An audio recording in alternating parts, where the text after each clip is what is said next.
Skippy, what's up?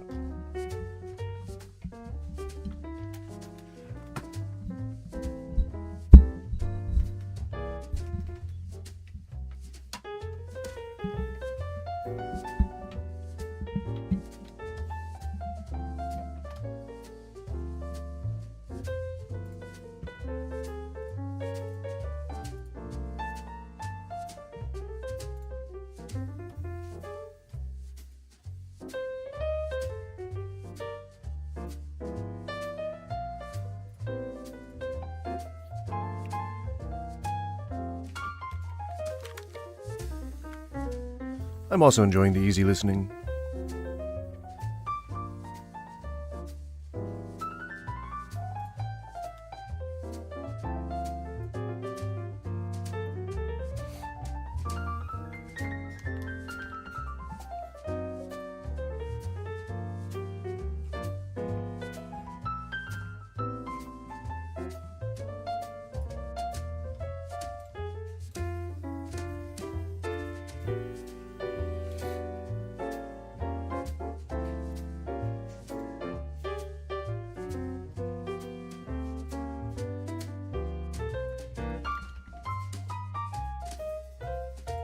Hello, hello.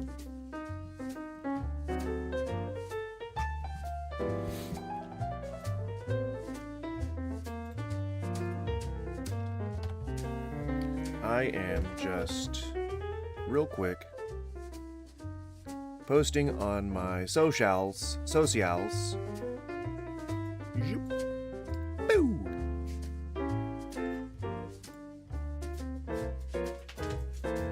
Oh my gosh. No, I'm not feeding you yet. Jesus fucking Christ. Sign up? What? No, I don't want to sign up. No, not...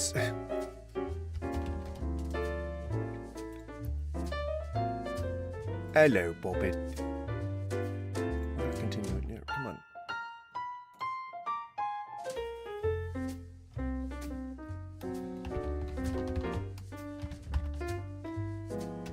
What is my username?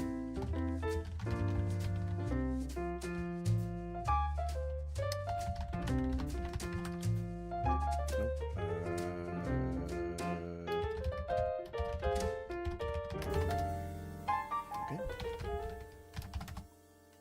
Nope. Is it?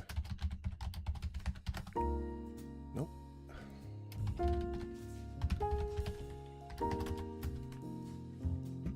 Hey, we found it. We got it. Okay, cool. Okay, do that. And then do this. Obviously, guys, if you are just joining, we are talking about Trumpy today. It's been a while. It's been a while since we talked about El Trumperino. And, you know, I think it's appropriate to go over the kind of stuff that he's been talking about pretty recently, which is about seeking a third term. And I mean, I know we heard whisperings of that for the last few, I think, I don't know, the last few years, people have been telling rumors about old Trumpy Dumpy trying to seek a third term. And he keeps saying that ain't his bag, baby. But he keeps entertaining notions of it, right? And, you know, perhaps that's a bad thing, at least for Americans. So, that's why we're here. We're here talking about it. We're here chilling about it. We're here, sorry, I'm trying to, at the same time, handle the rest of my housekeeping issues so that I can pay my full attention to you guys. Blue Sky handle? I think it would be probably either, I don't know, it would be what my username is on here, I think. I don't know. Unfortunately, I'm sorry. Alright, I am just getting the URL for the stream real quick. put, I guess I'll put the Twitch one here.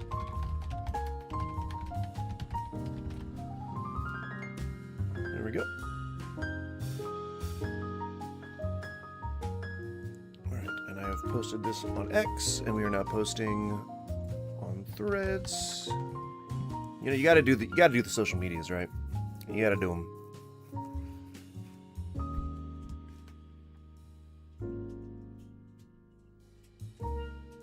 Oh, sweet. Cool.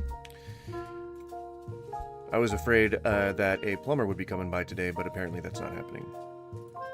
Thank the frickin' Lord. Thank the frickin' Lord. If you're just joining... Jesus, we went from 12 viewers to 3 in a matter of a second. If you're just joining, the only reason I have subs only, as far as chat goes, is just because I'm trying to build the community. If you could just please click that sub button, and then you can chat freely. There is no time to wait. You can chat instantly once you subscribe. I'm just trying to get the subs up. That's really all I'm trying to do. So, take that as you will. Shabam! Alright. We are now posted on Threads. Sweet. Alright, and if you're just in on the vertical mode, try to hang out a little before you swipe away, please. We are really, again, trying to build the community. We're trying to get the watch time up. We're trying to get the subs up. We're trying to get the viewers up. So if you could please just hang out for a little bit.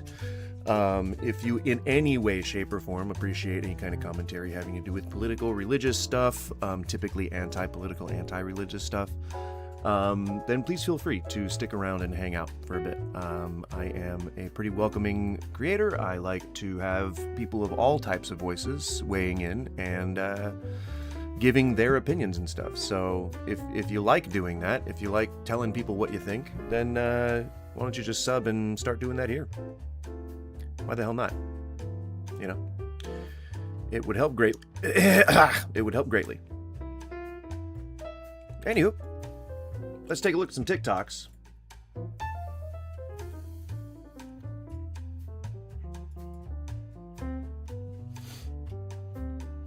You can talk to the local schizo in chat. Yes, I suppose. I don't think you're supposed to use that term anymore. But yeah, I guess, if that's... I think that's supposed to be considered like ableist or something. Is he perfect? No. And I love Donald Trump. Hang on, I gotta turn the music down just a little bit. Is he perfect? No. But I love that guy. I love him. And if only they could just be honest, you know? I love that guy. Just be honest about how much you love other guys, and you know, maybe the community will be less like, you know what I'm like. Wow, I am just so I haven't been on my ADHD medication for a while, and my brain is mush right now. It is mush. Anywho, what I'm trying to say is, why not just not be closeted? Because that whole thing leads to bigotry and fear, and more conservative views tend to be espoused by those who have something that they're maybe insecure about. It all comes from fear. I don't know. Maybe just admit it, you know? That you want to capitulate to a big, who you see as a big, strong man. There's nothing wrong with that. Just be honest about it, you know? we'll only have one chance at this. We'll never get another president like Donald Trump. Never.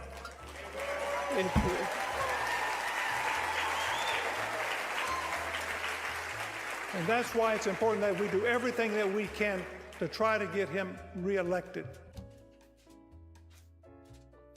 I'm sorry? Who, what now? Now, the Constitution, I'm pretty sure, says that you're only allowed to serve 2 terms.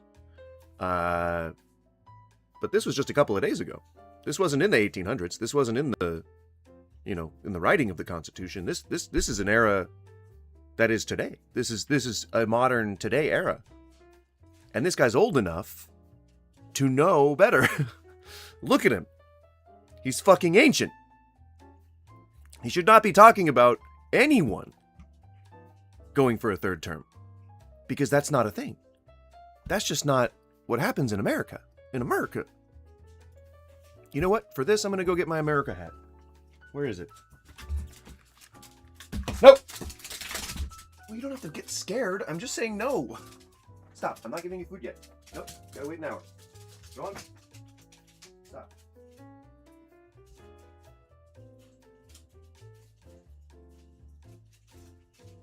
Guys, it's not happening yet. I don't know what you think's going on. All right, here we go. All right. Now we are properly adorned for the occasion, okay? The hat is to lure in the people who are like, oh, he must be a patriot because he's wearing an American hat as a hat, or American flag as a hat. It's a little bit of clickbaity deception. All right, you see the thumbnail and you're like, oh, that man must be a true patriot. And I love Donald Trump. So it's pretty crazy. I mean, it's pretty crazy. It's a little weird. It's a little strange. It's a little befuddling when someone suggests that a president that they just happen to like is touted as saying that we're gonna seek a third term. I mean, I am not a constitutional scholar. You know, I don't speak with authority on the Constitution, but it's available. It's right there for anyone to read. Anyone can go and read the Constitution. It's a publicly available document. And it grants rights and privileges to all the people who are inside of the borders. And gosh darn it, it says you really can't go for a third term. Unfortunately, there are people who believe, some of them lawyers, that we can circumvent that little bit of the Constitution. People start reading my new book. I have a new book that's out this weekend. It's called Could President Trump Constitutionally Serve a Third Term? And if you think I've been attacked up to now, wait until this book gets out there and people start reading it. You can get it on Amazon, and it makes the constitutional case for why a two-term president, whether it be President Trump or President Obama or President Clinton or President Bush, could serve a third term if they're not elected to it. If they do it via the vice presidency or the Secretary of State, or if they do it via the electoral, through Congress rather than the Electoral College, there's a hole in the 22nd Amendment bigger than the new White House ballroom. So there are going to be possibilities. Will it happen? Unlikely. But if the war goes on and the Democrats nominate a hard left person, and the only person who could beat them would be Trump, there's going to be, already there are people in the Republican Party who are talking about a third term for President Trump. Of course, according to President Trump, it should be his fourth term because he believes he won the second term as well. So, but the Constitution doesn't specify. Roosevelt ran for 4 terms. And wait until people start reading my new book. I have a new book that's out this weekend. What do you mean you're under attack, Skippy? What on earth are you talking about? So, clearly someone out there, whether or not they're a lawyer or Alan Dershowitz or whoever, clearly there are some people out there who may or may not support Trump, who work in law, who believe that he can constitutionally serve a third term. I know. Sorry, I know I'm eating. I know it's rude. But this is what we're talking about here. It's not just one person. It's not just him. It's not just some random reporters who think that he's going to try and serve a third term. They're floating it in front of his fucking face. And he only usually takes the ideas that we give him. So it's like, I don't know. Oh, let's put a poll up.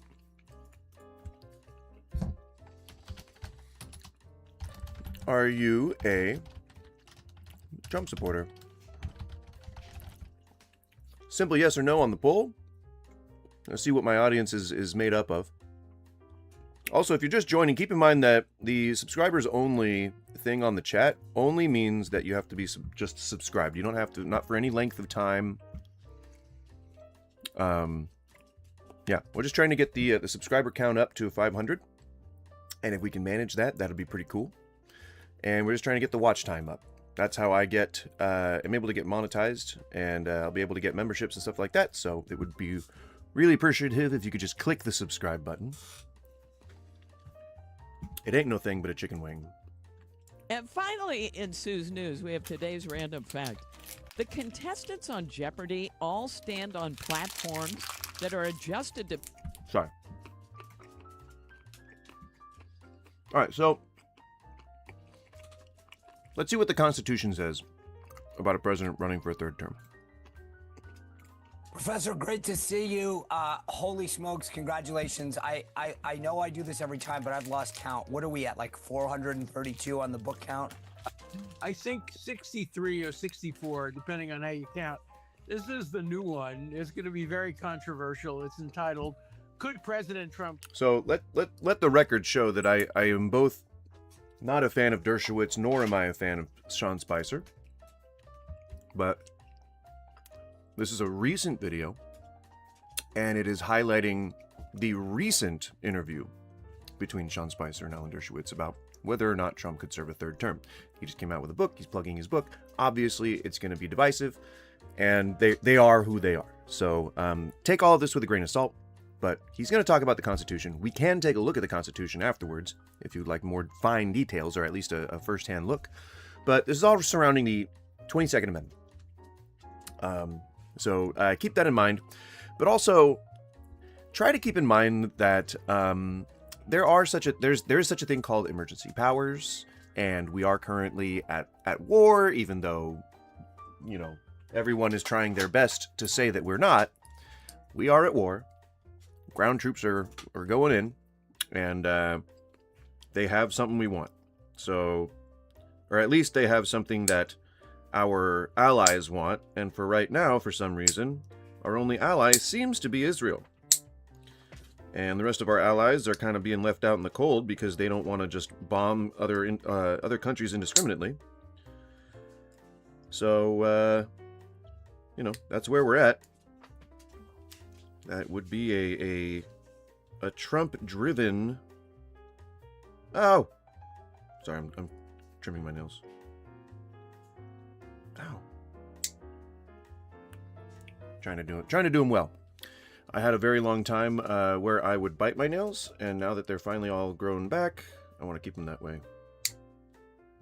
So regular nail maintenance is gonna have to be a thing. What even is happening here on this one? So if you haven't had nails for a while because you bite them all the time, and then you get nails, they're gonna grow in weird. Not like deformed weird, but weird just like they don't want to cooperate when you try to trim them. It's like, it looks normal. See that? The nail looks normal. It's a normal looking nail. But it could look more normal. You know? It could look more normal. And that's why I'm here, is to make my nails look normal. constitutionally serve a third term. And I presented a copy of it to President Trump in the Oval Office, and he went through it, looked at it, and he got a big kick out of it. So I'm sure he's going to ask, he asked you what I will. Right off the bat, I'm sure he said, can I? Yes, and the answer is you can serve a third term, you just can't be elected to it. So if you could figure out a way... Now, what does that mean? It means you could just take the presidency. It means you could just use your overwhelming military force to just occupy the Oval Office. But I guess let's hear him out. Being appointed president, and there are various ways that I suggest in the book, he could be appointed vice president at some point if the vice president leaves as a mechanism for appointing a vice president. Rockefeller was appointed, others have been appointed vice president. And if he then succeeds to the presidency, he can serve that term. I'm not going to give away the whole book, but there are like 7 or 8 different ways in which a 2-term president, whether it be President Clinton, President Obama, President Bush, or President Trump, could serve the 3rd term. Why are you saying that? We all know that you're talking about Trump. Like, it's just very specific Like you're specifically talking about Trump about this. Like, what? The framers of the Come on. 22nd Amendment. There it is. Okay. No person shall be elected to office of the president more than twice. That seems pretty cut and dry, does it not? And no person who has held the office of president or acted as president for more than 2 years of a term to which some other person was elected president shall be elected to office of the president more than once. That's the language I think that people are going to try to call into question. What that means is that you're not supposed to just get into office. It doesn't mean elected into office. It just means, or at least my interpretation is that it is just loose language. Like, yes, it's a legal document. They really should have been way more specific. But I think that it's because of that line. Where is it? And no person who has held the office of president or acted as president for more than 2 years of a term to which some other person has been elected president shall be elected to the office of president more than once. That's what I think that it was. Like, it's not about being elected, it's about being installed, or it's about being appointed, or it's about even just becoming the president more than once. Like, it's like they're talking about like how if the 14th, was it 14th? Not the 14th. 26th. It's the one, the 24th maybe. It's the one where you're talking about the mental health of the president. If you have to be like replaced, then it's his replacement. If they're acting as president, they can't act for, or they can't be elected more than once if they've acted as president for more than 2 years, because they basically served a term of presidency, essentially, at that point. But this article shall not apply to any person holding the office of president when the article was proposed by Congress, and shall not prevent any person who may be holding the office of president or acting as a president during a term within which the article becomes operative from holding the office of president or acting as president during the remainder of such term. Obviously, the rest of it is just nothing. The rest of it is just like whatever. It's all talking about the people who are in office while the Constitution was, or while the amendment was being drafted. That's all it is. But the meat of this here is that no person shall be elected to the office of a president more than twice. That's very simple boilerplate language. Not boilerplate language. It's very simple, very easy to understand. It's an easy concept to wrap your head around. This is the one that raises problems, though. And no person who has held the office of president or acted as president for more than 2 years of a term to which some other person has been elected president shall be elected to the office of president more than once. He can still technically, in terms of this, in terms of what it says here in the language, he can still technically be appointed president by, as Dershowitz says, by the vice president, and can seize emergency powers. So it all has to do with whether or not the person is elected. And so if he just takes the presidency, that could be illegal under the Constitution. Deliberately, willfully rejected the notion that a president couldn't serve. It was proposed in the amendment, but they turned it down. They said, no, we're just going to preclude a president from being elected to the third term, not serving the third term. Yeah. See? It's very unclear what they had in mind when they made that distinction. He knows, clearly. He's saying it right here. But the text of the Constitution is very, very clear. The only way to change that is by constitutional amendment. So there's two aspects. So there's the media piece, and then there's him. Why does he sound like Steve-O? Right? When you said that to him, which is, Is he going to go swallow a goldfish? What was his reaction? Oh, he smiled. And, you know, he knows he's not going to run for a third term. But I think he'd love to be able to. The more you guys say that, the more I feel like it's going to happen. Like, don't you understand that?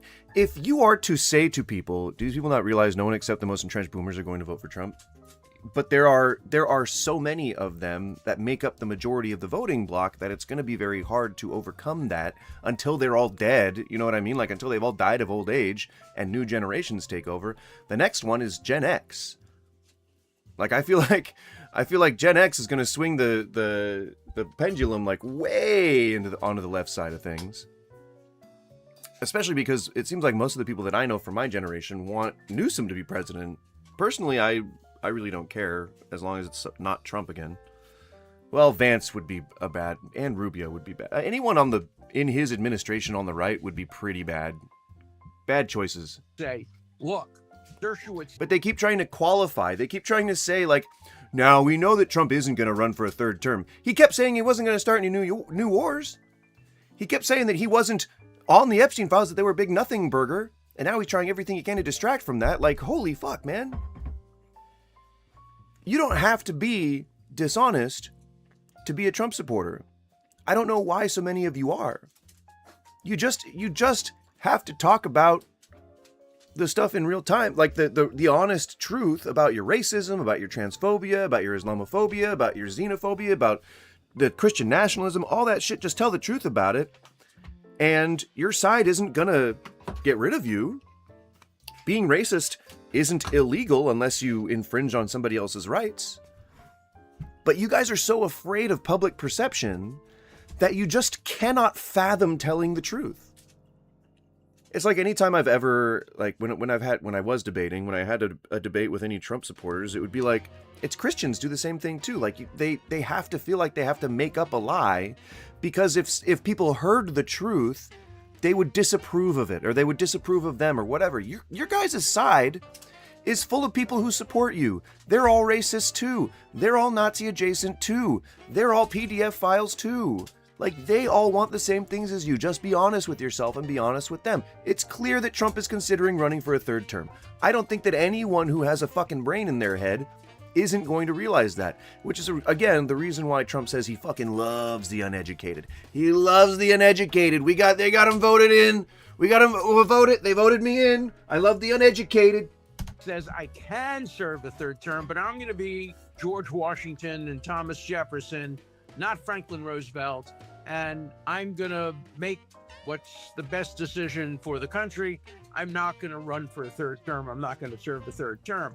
I think he enjoyed the concept. And wasn't FDR forced to take emergency powers? I don't remember. I don't really know that much about FDR's legacy, but I think it was during wartime, right? And Eisenhower and stuff. Weren't all those like? I mean, he didn't have to serve extra time. I think he went in after FDR was done, didn't he? I don't remember. The book itself is really like a Harvard seminar. I go through all the arguments pro and con. It's exactly the way I would teach a course at Harvard if I asked the question, does the 22nd Amendment permit a president to serve a third term? So I go through all the arguments, and then I leave it to the reader to come to the conclusion. My own prediction is that President Trump is not going to serve a third term. He's going to be close to 90 years old at the time, and I think he's going to finish his 2 terms. So I think there are 2 ways that people generally look about this. The people that don't like Trump say that, well, we and who are on his side, say, well, we still want him. FDR was not a good president. He put American Japanese in camps. Well, no shit. I didn't say he was a good president. I'm just saying that I think there was an excuse for him having to have more than 2 terms. I don't know, though. I don't know if he had more than 2 terms. Again, I don't know that bit of American history, but I was not saying that he was a good or bad president. So there's 2 groups of people on each side of this argument. They're all on his side. I mean, they're all part of the MAGA sphere, but the people that like him want him to start a dynasty. They want him to bring his son in. They want him to bring his other son in. They want him to bring his other son in. They want him to bring his daughter in. They want all the shit that was happening in the first administration to keep happening. They want all that to happen. They want, a Barron Trump presidency right after Donald Trump for some reason. He's got older kids, but they're all like, Barron Trump for president. I don't know why. But then the other side are the people that want to see him fail, but like with them in power. Do you get what I'm saying? Like they want the president to die in office so that the vice president can then take over, who is better for their agenda, much younger, used to be a critic of the president, and can perhaps fit their plans a little bit better. There are those 2 groups, and they both are trying to cover up the idea that he would ever try to run for a third term. Very badly. His second term has been the strongest presidential term in modern history, really going back to Jefferson, Lincoln, and Roosevelt. This is the same, Trump dick sucking that a lot of the people on the right tend to do. It's really just you know, oh, he's better than Lincoln, he's better than Washington, he's better than FDR, he's better than every president, he's the best modern president anybody's ever known. All that shit, just glazing him. Who did important things during their first and second terms. So he's going to go down in history, and particularly if he can bring off a victory against Iran in this war, he will go down in history as the best foreign policy president in modern history. Certainly. Probably in the same vein as Obama, with all the drone strikes and stuff. But I don't know if best is a good term to use. Certainly impactful. But I think best is really up for interpretation at this point. As compared to Obama and some of the others who allowed Iran to really dictate the terms of their control over so much of the Middle East and the world through their terrorism and their surrogates. So, you know, we are responsible for creating the dynamic in the area. We created the climate in the Middle East with our constant intervention, our constant regime change. We are the ones who enabled that shit. Plus our allies, Israel specifically, are going in and bombing these places with our assistance. And we're about to put troops on the ground. So like, yeah, it's been bad in the area, but we were involved the entire time. Like, as far back as the League of fucking Nations, you guys. we are the ones that did that. It's like the people who are angry at tipping right now. Like, they're angry at tipping because prices are so high, and then they feel like they're being asked to drop an extra amount of money for people who are historically underpaid. And my reaction to that is, motherfucker, this started 100 years ago. You had all that time to vote for change. If you didn't like tipping, if you thought that it was somebody like exploiting somebody and then using you to subsidize their wages, which it's not, by the way, then you had all this opportunity to fucking change the way things work. But it's clear, at least to anyone who pays attention, that the biggest proponents of keeping tipping the way that it is are the servers that make more than average wages making tips. Places like Vegas, places like LA, big metropolitan cities where prices are already skyrocketing, that's where they make their killing. The average server makes $46,000 a year. That's like nothing. To most people, the average wage in general is around $40,000. It's like $38,000.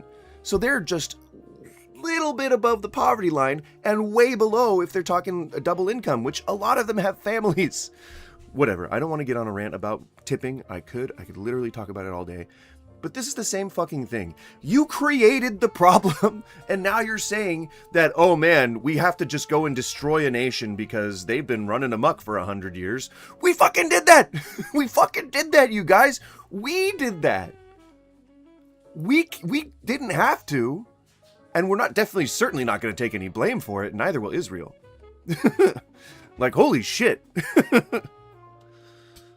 Fuck these people, man. To be a great president. And by the way, having said that, this military action, the one in Iran, is the most important war. It's a war. Military action taken by the United States. War. Iran war. States since the Second World War. And it will change history if it succeeds. It will also change history if it fails. But it's the single most important one. Just imagine if they had been President Trump in 1935 and 1936 instead of Chamberlain. And if they had gone after Hitler in a preventive war, it would have saved 50 million lives. So you're saying that Trump would have ended World War II before it began? This is Alan Dershowitz. This is a very, I don't know, I would feel like a man who might be impacted by some of the negative choices that were made, perhaps toward his people during World War II, perhaps. And I get that it's a hot button issue, especially for Jews, because they were persecuted so hard during that time. my heart goes out to them. I have complete empathy and sympathy for their empathy and sympathy. You don't get that very often. I have complete empathy for their situation as a people. And I think that probably the best way to move forward is not to start emulating the radicalism that brought you to where you are today by then turning around and doing it to somebody else. And if we're talking like if we're saying, as Dershowitz is saying, that Donald Trump, if he existed back in the days of the early days of World War II, that he would have been able to prevent World War II when we have troops about to hit the ground, when we are about to have boots on the ground in Iran. It seems almost completely detached from reality at this point. Do you think he's forgetting that? Do you think he's like, or is it purposeful, just so he can sell his book? I mean, it's all grifting. It's grifts all the way down. But maybe the cognitive dissonance is too much for him to handle, and he's just like going around full circle into supporting a guy who's clearly saying Nazi things. I don't know. Perhaps the money's too good. I don't know. 50 million lives. But we messed up in 1935 and 1936. We didn't wage a preventive war. And that's what... No, Alan. War is not the answer. You just said that you wanted to have Trump use a preventative war, which, again, is fucking dumb, in order to stop World War II. But that's the reason why it escalated the way that it did is because the European Union allowed, it wasn't the European League of Nations, allowed Hitler to expand. They appeased him. They gave him the Sudetenland. They gave him the Rhineland. I think he invaded and conquered the Rhineland, occupied the Rhineland. But he went in there and he took it, and they were like, "All right, now Adolf, pull it back a little bit, okay? Could you try not to invade any more countries?" And then Austria comes along, and they're like, "We got to set up our stage for world domination, right?" And so Austria comes in, and they go into Austria, and they're like, "We're going to take Austria. Enjoy." A preventative war would not have changed that. We were not in a position to be the biggest, boldest, best army in the world at that point. I mean, we were doing damn good, and we had a huge fleet that was then somewhat crippled by the Japanese. But we took it to them. We kicked the Jerrys out of Munich.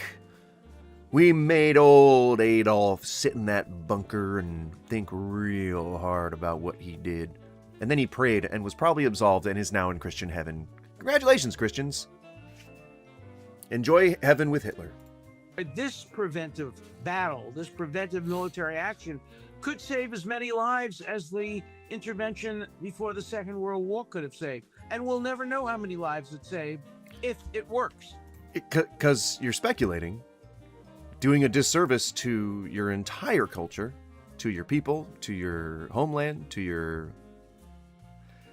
You're making yourself look real bad right now. Real bad, Alan. Real bad. If it doesn't work, and if Iran does develop a nuclear bomb, God forbid... When was that happening? When was that happening? Because I recall, back in the Cold War, there was a lot of propaganda about Cuba building a nuclear bomb. That didn't turn out to be true. There was also a lot of rumors about Iran building a nuclear bomb. That didn't turn out to be true. Then they said, oh no, it's not a nuke. They're actually developing thermobaric bombs. When that wasn't true, they're like, no, they're actually making depleted uranium bombs. When that fucking wasn't true, they're like, well, they're still making dirty bombs. And that wasn't fucking true. They went and inspected that one. Then they had the Iran nuclear deal. They had the Iran Contra. They had like the denuclearization of the country before it even got there. I think they were ordering depleted uranium, or they were ordering uranium, some bullshit, back in the 70s. So it doesn't really seem like they were up to much other than in response to things that we did. So, I don't know. I don't think Trump's the guy to fucking handle it. Forbid, we may learn how many lives we might have saved, just the way we learned it in the Second World War. But I'm hoping it will succeed, and we'll never know the answer to the... Right. Woulda, coulda, shoulda. Why do we think that him serving a third term is going to be able to put him in a position to, like, make the things that we missed about, like, the opportunities that we missed in leading up to the Second World War? How is keeping Trump in the presidency going to make that happen, going to fix those previous mistakes? We can't. We can only try to make things better from here on out, right? That's not going to happen with conservatism. Yeesh.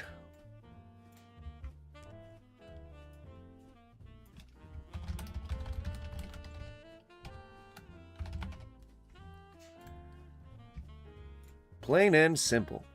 Goddamn, Alan. What are you doing? What are you doing, man? What are you doing to yourself? What are you doing to the country? What are you doing, Alan? What are you Question, doing? how many lives did it save? You guys know how much I've prioritized sleep. I talk about it all the time.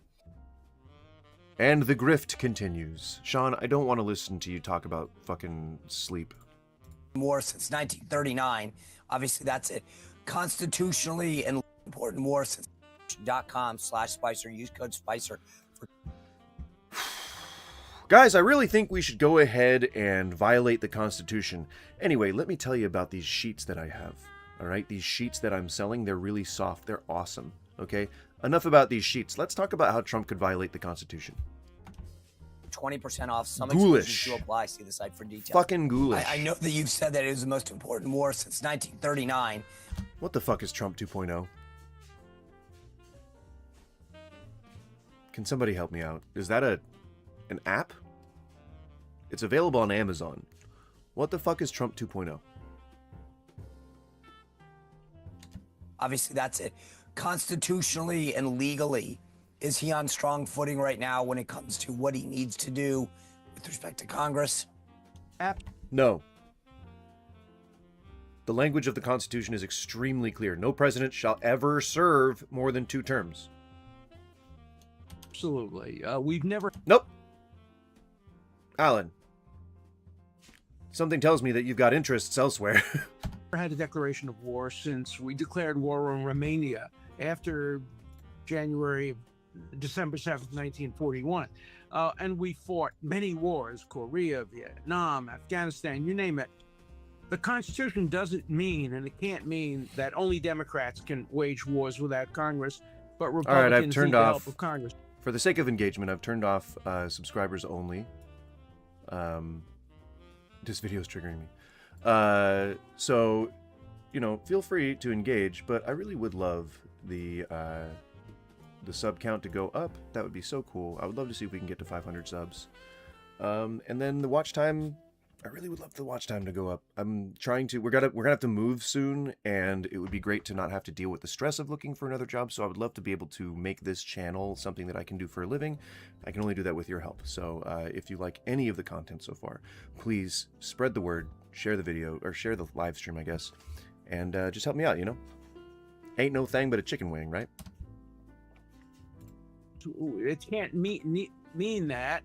And of course, the president had the power to secretly attack. I'm gonna grab some more water. I'll be right. The Constitution is not a No, suicide pact. Not secretly. It We're doesn't about to have require boots on the presidents to ground. disclose in You advance annoying what lying he's piece of shit. going to do. And so, yes, he has that power. And then some of these idiot senators on the Democratic side are saying that, he can't attack the infrastructure. That would be a war crime. What? Every single war that we fought, every single battle, we have destroyed the infrastructure. That's what we did in Germany. That's what we did in Japan. That's what we did during the First World War. Every war destroys the military-industrial complex, and it prevents them from using their infrastructure to wage war. We went after, the water lines in Norway. We went after everything in the Second World War, both in Japan and in the and in Germany. And of course he has the right, and he should go after the infrastructure, the economic infrastructure of Iran, which enables it to close the Straits of Tiran and to wage war against the United States. So those senators who say it would be a war crime to attack the industrial base of Iran simply don't know what they're talking about. They ignore history, they ignore the Constitution. What about the ones that talk about the War Powers Act? Is that constitutional first and foremost?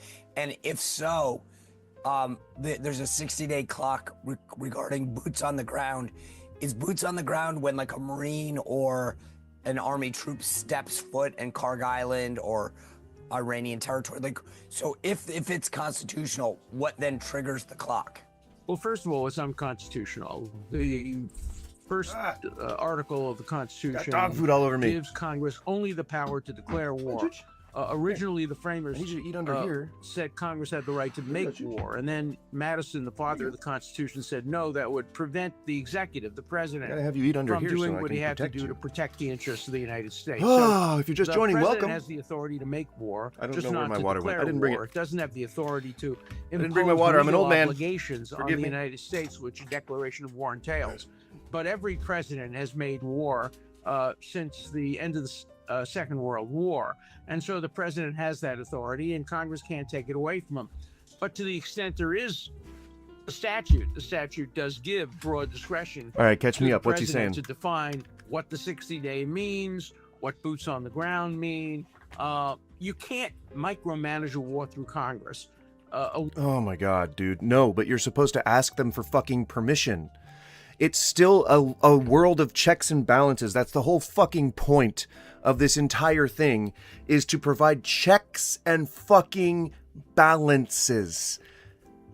You have to be able to check the power of the president so he doesn't become a fucking monarch or dictator. That's why that exists. That's why the Constitution exists. That's why we left England. We fought a war over this. War has to be conducted by the commander-in-chief. The president has With the support and approval of fucking Congress. Trump's great. He serves Israel. Is the gist of it. For real. For fucking real, dude. power and the authority to decide when to send in the Marines, if and when to take over Karg Island, whether to bomb the electric grid, and all of the things that only commanders-in-chief can decide. You can't No. Sorry, but no. That's not how fucking democracy works. You disingenuous piece of shit. have a congressional vote how to conduct a war. So, when they talk about what their Congress's role will be, what should Congress do? Sit back and just pass the funding? Should they be able to ask questions? Because there's going to be this debate now about what No he oversight. needs to do going forward. They don't want oversight. I mean, if it's objective oversight, they don't want it. If it's someone their side who is willing to say, like, well, I'm going to have to take a look at some of these records. Do you guys remember when we were talking about Daredevil's episode 1 from Born Again season 2 last week? There's a part in it where there's two guys, because remember we were talking about how it was DeFontaine who was calling off the oversight guy, and I didn't know that, and someone I'm Smoke was watching on Twitch and was like, yeah, you can. He actually drops the name, and I was like, oh shit. And so we, long story short, we saw the clip, but they called and they were like, he was like, understood, yes, Miss DeFontaine. And then he was like, no worry, Wilson, all of your stuff is fine. And he's like, the oversight, and he's like, oh, it'll be no problem. That's exactly, Trump just wants to run the country like a mob. Like a mob run business. He says like a business, but then he takes out the mob run part. Because, people like to just omit the truth a lot. It's just kind of what happens in Well, Congress politics. can have hearings about whether to fund continuing aspects of the war. That's the one thing under Article 1 of the Constitution that Congress has the authority to do, funding and defunding. If a Democrat wants to... I'm pretty sure approving the casus belli, or belli, I'm pretty sure approving that is part of Congress's responsibility. They are the ones who give war powers to the president. The approval of Congress. That's specifically the language they use. The approval of Congress. Not just the support. soldiers, that's a political vote that he or she could make and pay the consequences for it. But all Congress can do is hold hearings, ask questions, and withhold funding. It can't tell the president how to conduct a war, when to make peace, when to negotiate. Those are all executive functions. Oh, hey, and the it's president funny has the that, sole God authority damn it, to make why do I those keep decisions. clicking on other things? So Sorry, I wanted to replay that. When to make peace, when to negotiate. Those are all executive functions, and the president. He's specifically not mentioning the things that the president has to seek congressional approval for. He's specifically not mentioning actually going to war or bombing a country, when those are the things that you need the approval for. It's not, once the war's already started, like, yeah, then the president can be the one that makes peace, even though I'm pretty sure he's still got to get congressional approval for any of that shit.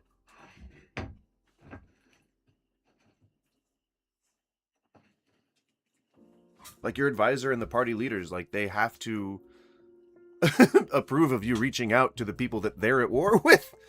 Has the sole authority to make those decisions. So you've talked about Netanyahu and the president. Here's the thing that I think is interesting about Iran. It's not a normal infrastructure. Not sole authority. Never sole authority. That's not what it's always. That's not what it's been. That's not why we built the country the way that we did. We built a system of checks and balances in order to curtail absolute fucking power. Because, as Voltaire said, absolute power corrupts absolutely. I'm not sure if it was a Voltaire quote. I'm pretty sure it was. Setting the narrative ahead of the schedule so it's less shocking when it happens. Well, that's the Project 2025. Their credo is to cause enough chaos so that it desensitizes the average person to the monstrosities of the things the president does. That's why his supporters support war. That's why his supporters support the idea that he's a PDF file, you know? Like, they just don't care. They care more about owning the libs and getting the trans people out.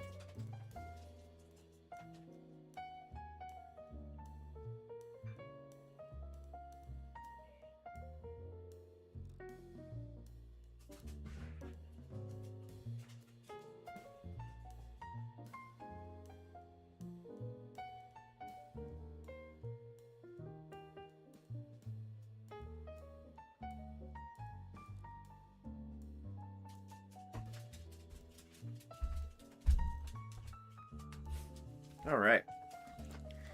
Dogs are fed. We are good to go. Okay. So after all this is done, what I'm hoping to do, I've got a secret viewer goal. Okay, if you're just tuning in, listen up. Listen the fuck up. All right? Doesn't matter who you are, doesn't matter what age you are, doesn't matter what group you belong to, doesn't matter what your socioeconomic status is. All right? If we can get 20 viewers, I know that's a lot for my streams, but if we can get 20 viewers watching all together, if it shows on my concurrent viewer count 20 viewers, I will show off a section of this horror / schlocky action movie collection behind me.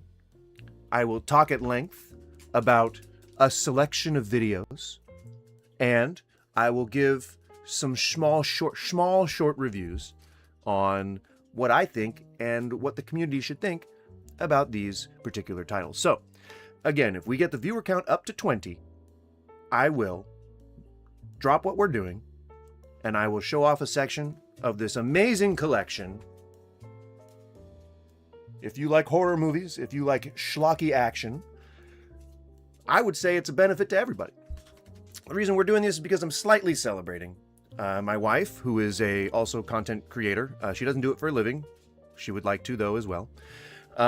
She makes horror clips of fun, 80s movies, and mostly 70s and 80s, mostly schlocky horror, mostly B horror, all that kind of stuff. What others would call money laundering ventures. And she clips them, and she cuts them, and she puts them up on places like Instagram. She has got almost 40,000 followers, and she gets hundreds of thousands of views. It's so cool. I'm so proud of her. And she is donate a 3-month WoW sub. Yeah, maybe not. Maybe don't do that. I don't want to get sucked into WoW again. Thank you.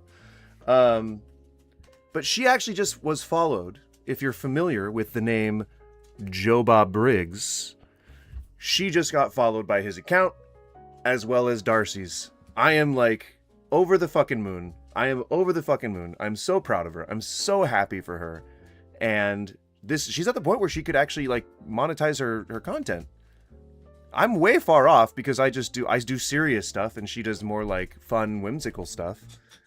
But like, because that's, you know, the best way to grow, I think, is just to be as broadly appealing as possible, and taking a staunch stance against entire groups of people is usually you know, a good way to drive them away from you. That's where I'm at. That's where she's at. So as a bit of a way to go, I'm putting just a tiny little a concurrent viewer challenge out there. So maybe, is that a thing that I can do in a poll sense? Like, can I like make a new poll and be like, do you like horror movies or something? Or no, let's change the entire title. Let's change the whole title, because I still have my normal title is fine.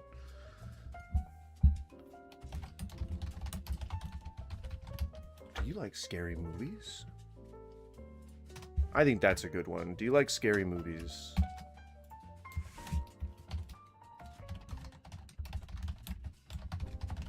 Viewer count challenge. There we go. See if we can do that. Viewer count challenge. Do you like scary movies?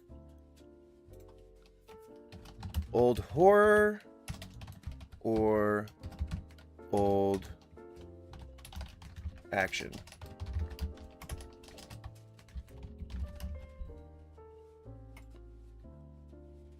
Whoop, nope, that wasn't what I wanted to do.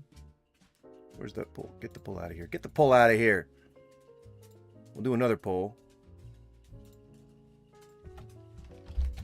Horror or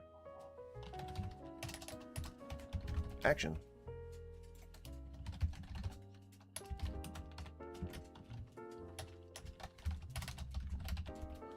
All right, guys.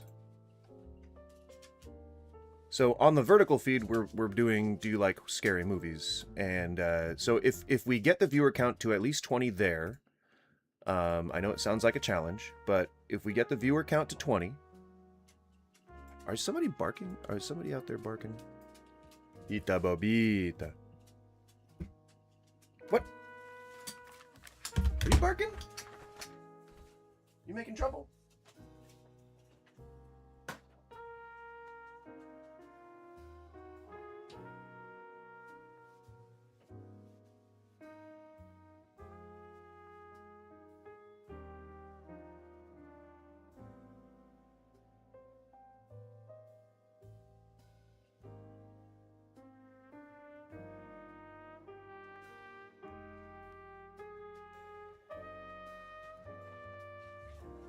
Oh, that was weird. They were doing like, they were doing some kind of drilling into the outdoor or the outer wall of my apartment. It's in the common area, so I can't really, nothing I can do about it. But it's weird, a little weird, a little strange. So again, I know that I keep harping on this, but we tend to get the biggest influxes of viewers into the vertical feed like right when I change titles. So I'm just going to mention it one more time. We are doing a viewer count challenge. If we can get up to 20 concurrent viewers, that just honestly takes 20 of you not clicking away, then I will show off some of these really cool VHS behind me. All right, VHS, original box art. We're talking collector's items here, okay? All right, I'll show them off, and then we'll talk about them. But for now, we're still going to talk about how Trump's trying to run for a third term. All right? Structure, command and control, where you take out the top guy like we did with Venezuela and then hope that the second person. How do you see this playing out? Because Iran has shown through this missile firing at Diego So many people keep saying Iran. It's Iran. It's not Iran. Garcia, they've got a lot more range than we thought. They clearly have the desire to go on. They've been chanting death to America for decades. How does this thing end in your mind? Because I don't see a traditional sort of capitulation the way that I think a lot of wars have ended. I agree with you, and Iran is the smartest, most technologically savvy enemy that we fought for many, many years. God forbid we should get into a war with China, which is even more sophisticated, but Iran is very sophisticated. The reason we don't go to war with countries that are Betamax. The reason why we don't go to war with modernized countries is because they could fucking flatten us. And if, you know, a bunch of innocent people die, if a bunch of your citizens die, then you're not going to be able to have them working for you, making all your money, right? You know? The Iranian people are very smart, very well educated, and could make great partners for peace if they were to overthrow their government. So I see several endings. One, Yeah, just, guys, do a revolution and then we can be friends. Just overthrow your current leaders, all right? Go ahead and just do that and we can be friends. Just overthrow your leaders. Guys, just do a revolution. Why haven't you done a revolution yet? Despite all the protests and all the actual killings for protesting. I see the potential over time, Can't really do that if your government's more powerful than you are. not immediately, for regime change from within. Who the replacement will be is a hard question. Whether there'll be a civil war, very difficult questions. I see that as one. Come on, man. They're not, like... It really is just looking at your impact over history on the area itself. Like, what doesn't the area tell you something? Like, I don't know. Possible ending. The other possible ending I is feel like you could just look at a history. continuation of the complete destruction of Iran's military capacities, taking over the Straits of Tehran, which is their last weapon, and without a surrender, without a VE Day, Victory in Europe, or VJ Day. I'm old enough to remember VE Day and VJ Day. I remember the dancing in the streets. I remember my uncles coming home from war and my grandmother waiting to kiss them. I remember that very well. We're not going to see that. We're going to see something a lot more gradual and a lot more nuanced than just a plain ordinary victory. But I think we will see the utter and complete destruction of Iran's capacity to make war. It's taking time, but the number of missile attacks has gone down. Yes, they reached 2,500 kilometers into the Indian Ocean, and that proves they have the ability to miss an island. They didn't hit the island, they missed it. But that should scare. I mean, I don't think that we should really be laughing over the lack of Iran's abilities to kill our troops. We invaded. We started bombing them. They wouldn't have done any of that shit if we didn't go in and do it. They're not. Yeah, you're right, Skippy. They're not, doing a jihad everywhere in the world. Like, they're not just, sending people to America to take out American targets. That's not happening. They can't do that because they're not powerful enough. Kind of makes me think that maybe they haven't been really dumping all the resources you think they have, or that you are saying that they have, into nuclear weapons. It's weird. Europe into understanding that Iran poses a danger not only to Israel and the United States, but to the entire Western world. In what way? Well, if you It's really just anti-Islam. It's really just Islamophobia. Like, I think that's all it is. Racism, Islamophobia. Like, they believe that their God is superior. The Jews and the Christians are now working together because they each believe that their God is superior, and they're willing to work with the people that they have to in order to make things work. But, like, at the end of the day, you're gonna have to turn against your buddies. You're gonna have to turn against your American buddies. And then it's going to be who of either the Jews or the Christians are God's chosen people. That's what it's going to come down to. And you ain't going to find common ground there, I can tell you that much. So unfortunately, that is how Alan Dershowitz, who was, I believe, one of the Illuminati, the right cozy up to the Khazarian Mafia, and the left does the same to the Islam death cult. Both have the superiority conflicts, and we are stuck in the middle. I mean, it's not about centrism, though. Like that, it's not. Centrism is not the answer, nor is enlightened centrism, which is the majority of the centrism I see. It's not about being fair to both sides. That's not what it's about. Conservatism exists in order to conserve old ideas. A lot of those ideas are outdated, and offensive to people. So the left fights against that. It's the extremists on both sides that have the media's eye most of the time. And they're the ones that typically have the most influence because they're the ones that speak the loudest. The people on the left who embrace the Islamic death cult are not the majority. And I don't know that speaking that way about it colors that opinion very well, but I would say that it's I don't know much about Khazarian, whatever this culture is, the Khazarian mafia that you're saying, but if it's the Israeli government, then I agree. But most of the people who practice Islam are not necessarily murderous or trying to have a jihad with everybody. They just are painted that way. Same thing with, like, a lot of Israelis are unhappy with what their government's doing. You don't see a lot of that support on the media. See what I'm saying? So, like, if we were honest, if everyone involved was honest about their intentions, like, if Netanyahu would just admit that he was trying to be the next Hitler, maybe people might actually embrace that, or society would do what it's supposed to do and oust him from it. But that's why I always say that I'm a free speech absolutist, because I want people to out themselves. I want people to out themselves as monsters. I want them to be able to say, hey, I'm a Nazi, therefore I can say, all right, well then no one, I mean, I'm not going to associate with you, but then no one else probably will because they don't like Nazis. It shouldn't just be a fear of how you're going to be seen or perceived, because the people on your side are all going to agree with you. So just say, yeah, maybe I am racist. Maybe I am a Nazi. But you know what? I have these views and I'm going to stick with them because that's my right.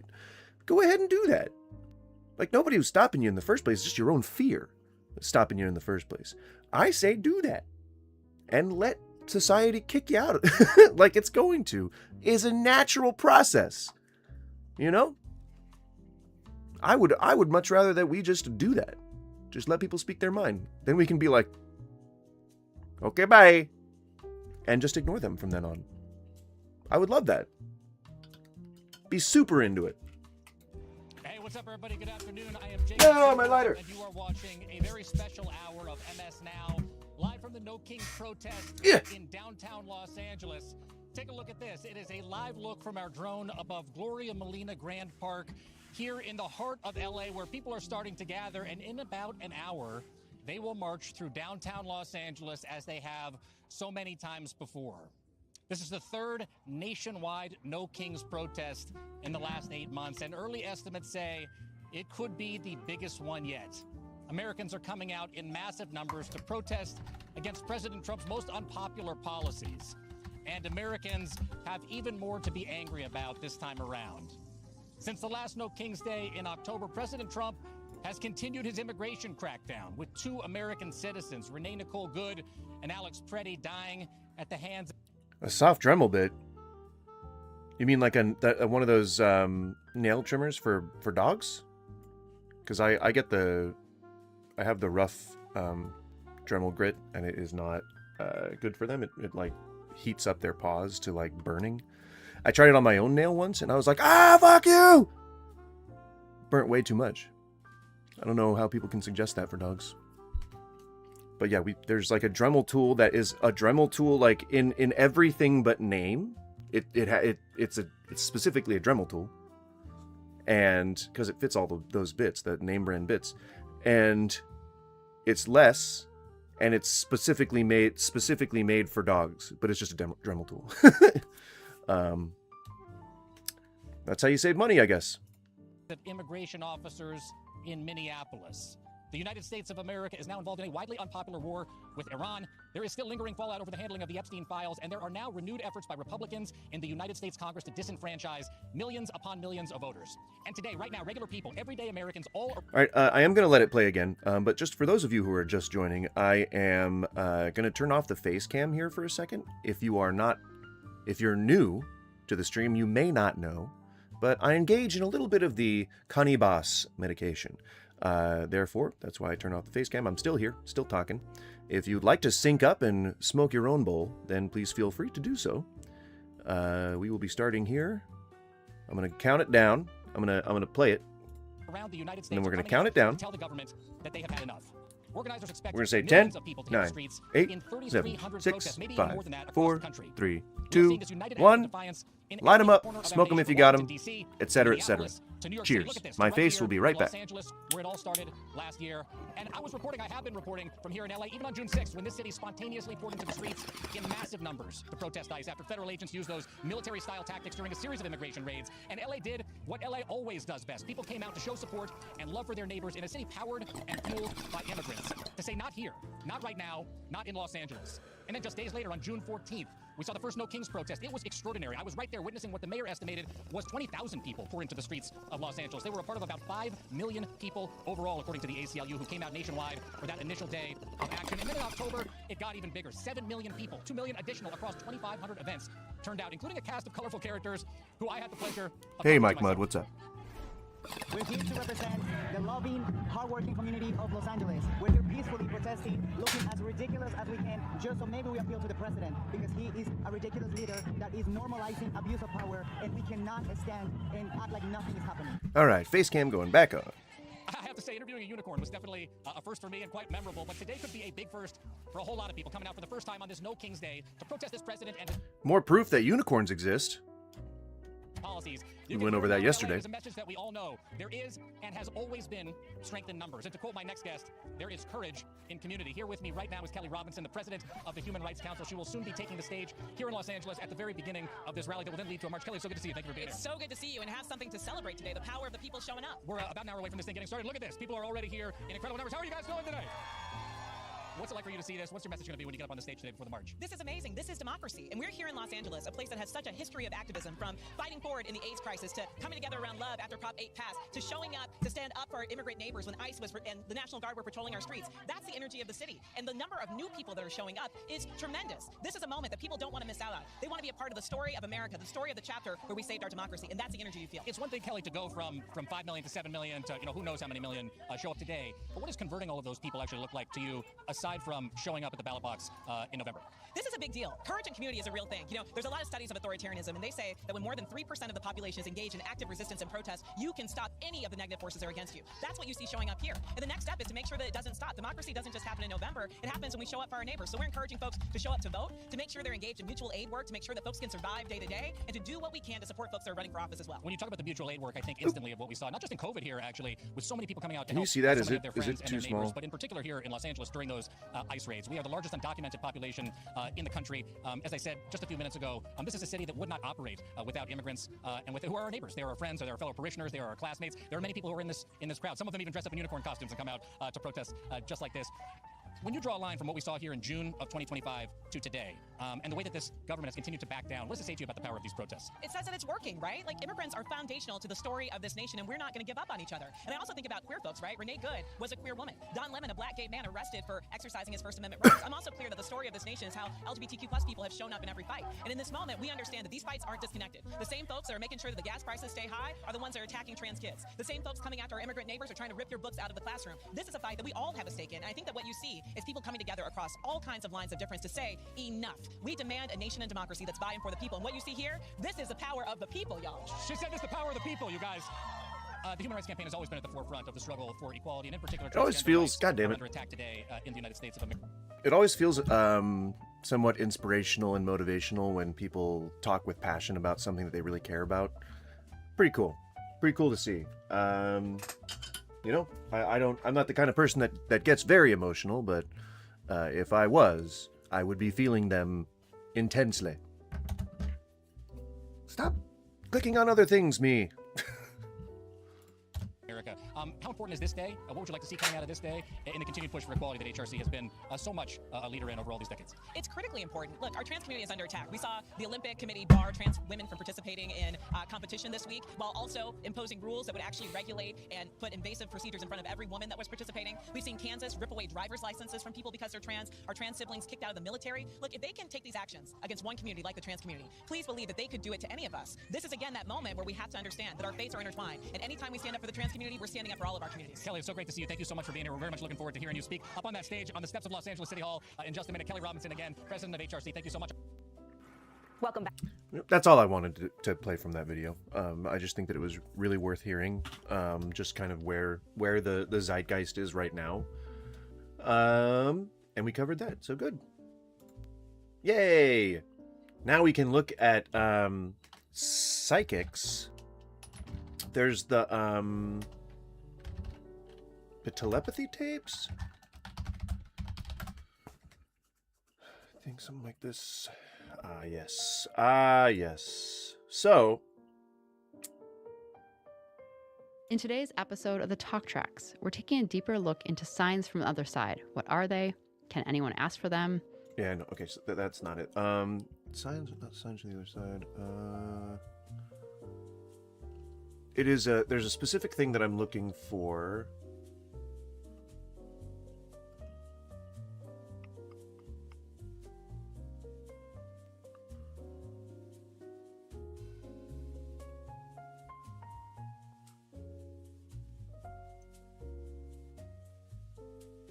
Near-death experience that led to precognition. I don't know if I want to actually just like listen to these the whole time. It's like 32 minutes long.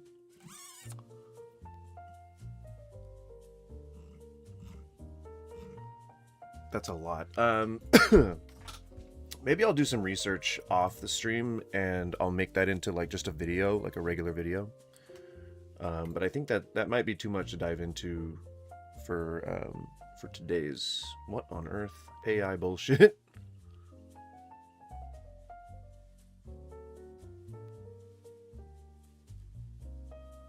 What the fuck is happening on the screen? It goes back and forth between being like Pixar and photorealistic.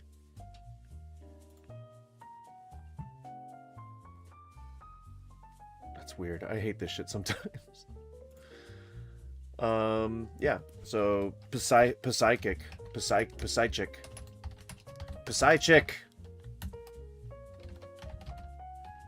Psychic phenomenon. Psychic. I mean, I guess we just go down the list, huh? Right now, this is what I think it is. Your heart emits an electromagnetic field Is there where's the at volume? all times of up to like 3 feet up to like 10, sometimes if you're crazy, like 50 feet. The energy donut. The energy donut. You are in what is called a torus field. Your body's in the center of a donut, and that is the electromagnetic field that's emanating from your heart. Fun fact, the Earth also has one. I think that receiving of psychic information is your field is receiving information, and your heart actually has a brain. No, I've heard this before. Where what? Well, what?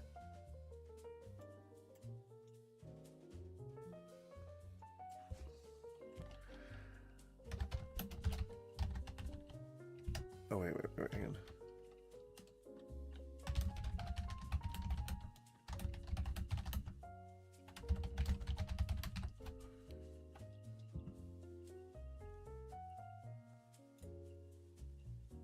There we go. Why is this such low volume? You know? Why you gotta do this? But this is interesting. Right, and so if your heart is emitting electromagnetic energy and it's getting caught up in this field, it would make sense that it could then read and measure and then like tell your regular brain, hey, this is in my field, right? So to experience like evidential psychic phenomenon is to be picking up information through a subatomic particular exchange of some sort in your field. From my limited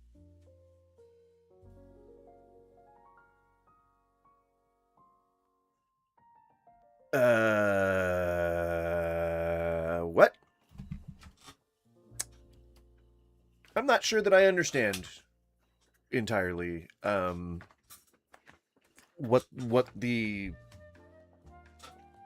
what the reasoning is here, I'm not sure that I understand entirely. Hang on, let me... Knowledge right now.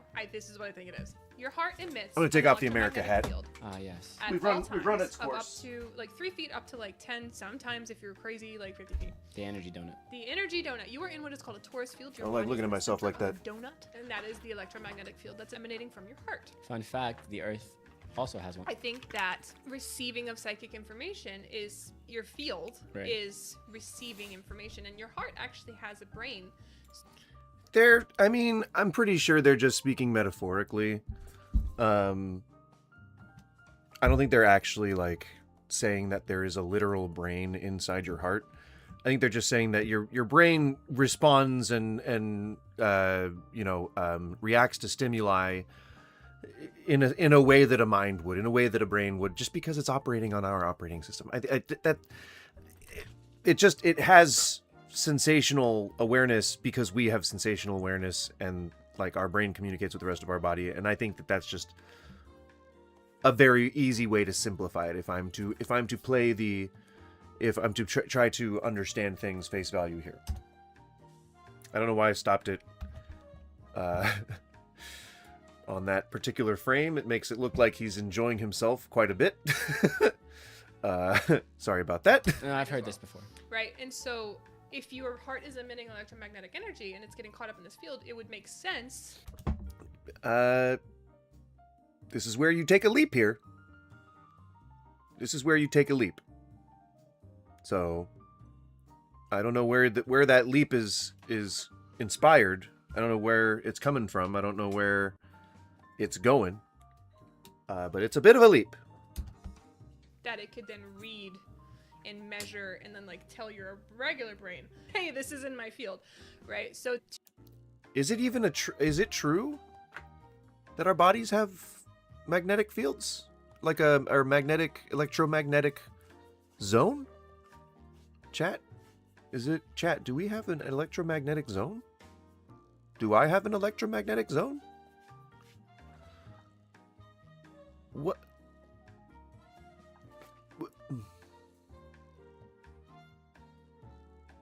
Maybe I have a magnetic zone, and if I do, apparently the world does too. And if that's the case, then maybe information is getting downloaded into that zone. So, everyone, take a look at your special zone and try to understand that zone. Explore that zone and figure out how that zone downloads information from the universe. And then work that information into that zone and then put it up into your brain juices. Seems simple enough. I'm ready. to experience evidential psychic phenomenon is to be picking up information through a subatomic particular exchange of some sort in your field. From my limited knowledge right now, this is what I think it is. Your heart emits an electromagnetic field Yes. at all times of up to 3 feet up to 10, sometimes if you're crazy, 50 feet. The energy donut. The energy donut. You are in what is called a torus field. Your body is in the center of a donut, and that is the electromagnetic field that's emanating from your heart. Fun fact: the Earth also has one. I think that receiving of psychic information is your field is receiving information, and your heart actually has a brain. I've heard this before. Right, and so but how do you know that that's true or that it's working?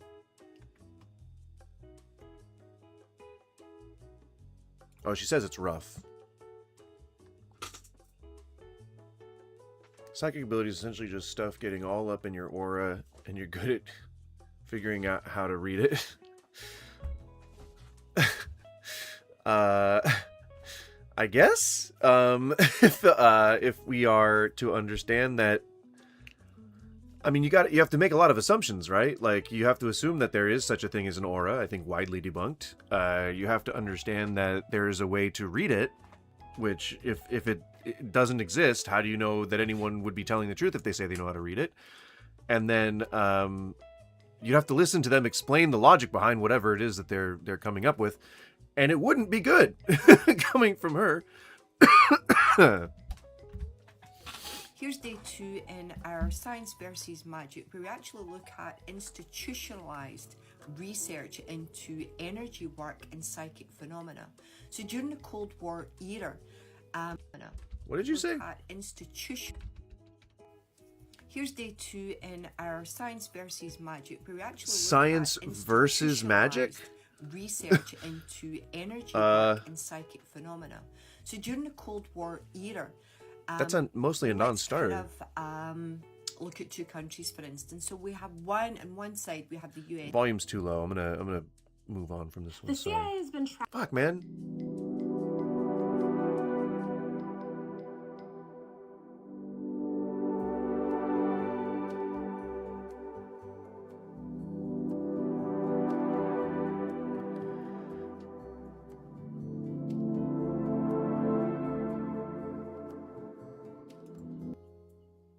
I mean,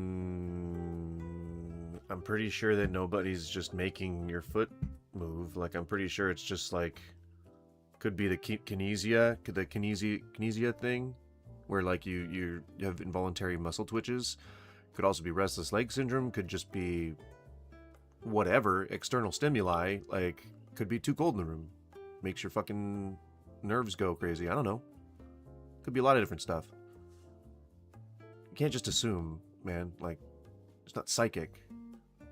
There's no such thing as superheroes. Even skeptics agree. This is Ray Hyman, who said that Darrell Bem's study was crazy. The effect sizes for remote viewing experiments sponsored by the U.S. government are too large and consistent to be dismissed as statistical flukes. Another well-known skeptic in the... No. I'm pretty sure that most of the experts concluded that there wasn't enough data that showed consistency, which is exactly the opposite of what he's saying. I'm pretty sure that most of the experts concluded that there was just not enough data to show consistency across the board when it came to remote viewing. There was some consistency when it came to the test that they did for just general psychic phenomenal. Like when they would have them like look at the back of cards and try to guess what the cards were, and they actually extrapolated those tests onto, I think, one of the first AIs ever, and used it to compute the statistical possibilities that they were just getting it right by chance, and it turned out to be like 99.9999% true. So it really was just random chance that they ended up getting such consistent numbers. But that's about the most real evidence of psychic phenomena that we've ever seen, and it hasn't been consistently consistent when it's been tested, and especially not things like telekinesis and things like pyrokinesis, things like moving the wind with your hand, like wind bending, like none of that shit that you see here on TikTok, none of that shit was ever proven to be true. So it's the opposite of what this guy's saying. UK, it's Richard Wiseman who said, I think that scientific studies of psychic phenomena do meet the usual standards for a normal claim, but are not convincing enough for an extraordinary claim. Of course, this begs the question of what do you mean by extraordinary? Over 90% of people have these experiences. Most psychologists, especially academic psychologists, are not taught this. They're taught that there's nothing going on here. So you find articles like this, also published in the American Psychologist, where the claims made cannot be true because the data have no existential value.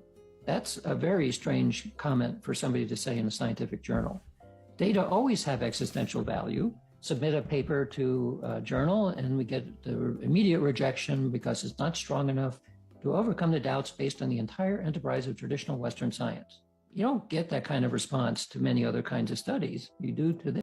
First of all, pull your fucking face back from your camera. Jesus Christ. I can practically see what you ate for dinner. Get your face out of the frame. Just back up. You can frame yourself while not being like fucking, hey, so I figured out how psychic phenomenon works. It's not attractive. It's just not. It's just not. All right? Nobody's gonna kiss you, no matter how much your mustache is screaming for it.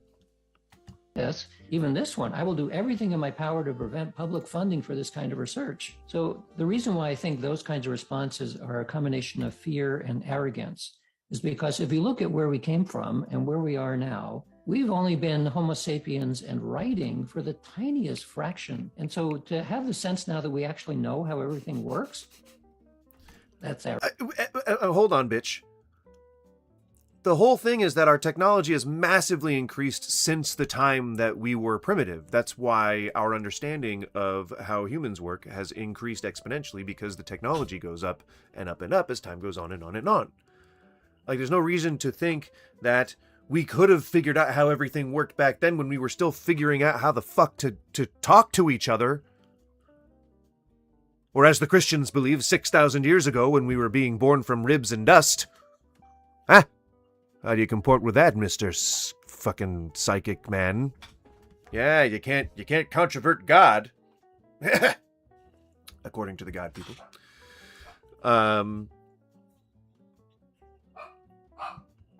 Come on, Pichetto, just run away from the source of the noise. Don't bark at it. If you don't like it, if it scares you, just run away. I'm trying to educate my dog, but she doesn't understand English.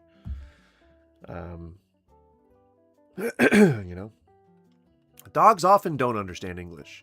I don't know where they're from, but they don't understand English most of the time. All right. Arrogance. Even because psychic phenomena here. All right, let me talk a little shit before I go. I know I already said my goodbyes. This is a Midwestern goodbye, guys. You know I say goodbye about 5 times before I actually exit the live. The thing about psychic phenomena, there are a lot of frauds out there. I've met them. I think that they research the place and they go in and like. Keynote, they're all frauds. All psychics are frauds. All psychics everywhere. Every single psychic everywhere is a fraud. Not some of them, all of them. Ah, see a man. Like, no shit, there's men here. But to differentiate how we see psychic phenomena, because everybody thinks psychics should see the same thing. Like, why are you wearing like an FBI earpiece device? Do you think that makes you look cool? Makes you look like a goddamn nerd. Get the fuck out of here, you nerd. If 10 psychics come in here, they should all talk to Gary that's over here. It's like, no, hold up. 10 psychics. Here's how we will validate this. And to understand this better, we're going to take... I love the fact that he has like that slow walk smoke machine music. You know, like it coming up onto the stage. 10 people from this live, all right? And we're going to sit you down in a theater. You're all sitting next to each other. You're not really talking to each other. You can even talk to each other if you want, but you don't have to. And in this theater, you're all watching the movie Titanic. And for anyone that has been with me in my rants for the last 2 years, you've heard this analogy, but there are some people that still need to hear it, is that you're going to watch Titanic all together. You can talk about it. You can open freely, say whatever you want while the movie's going on. You're all watching the movie Titanic. It's in theaters, bam. When the movie is over, I'm going to immediately extract you away from your group. All of you are separated and you are interrogated individually. And all I'm going to say is to you, what was the one thing that stuck out to you about? What the fuck is happening right now? What the fuck? Why? First of all, why are you looking at me like you want to either fuck or kill me? I'm down either way, boy. Not really. He's not that attractive, but I'm always down for a good time. But like,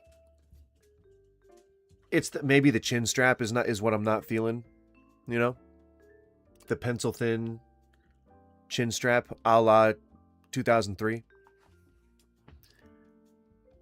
And like, I think he's too old to be doing this. I think maybe he's too old to be doing this. You know, I just feel like maybe there's like a maximum age that you should be claiming to be psychic. Maybe there's like, unless there's money in it, you know, money or booty. You know, maybe that's what he likes. Maybe that's why he's doing this thirst trap. But, I guess continue. Adam Kimmel. That movie. Tell me one thing That's all I want to hear. What is one thing that impacted you? And you're going to be... Why, if you're going to take me aside from our group of friends and interrogate me like this, he said that he used the word interrogation. I'm not going to want to hang out with you anymore. Just on its face, you know, I probably would want to maybe like file a police report or something if you're going to, this is weird behavior, man. Like, you know what? Rose could have let Jack on that door, but she's selfish because 2 people could have fit on that door.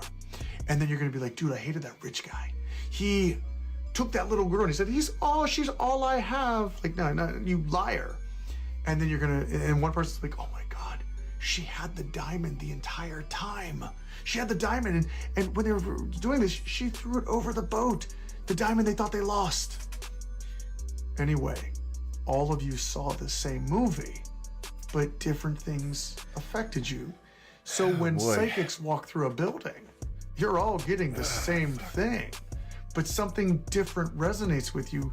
Everybody resonates at a different frequency. They see different things. So when someone walks into the Civil War side, they're connected to the mental health department. And they're like, I see the criminally insane you talk about, these women that were screaming. But then when another psychic walks in, she sees the Victorian era. She's like, oh, the tea parties, the dresses are beautiful. They're in the same space, but there's different planes of existence. I love how we're like just kind of explaining away the inconsistencies across psychics, which largely is what aids in debunking them.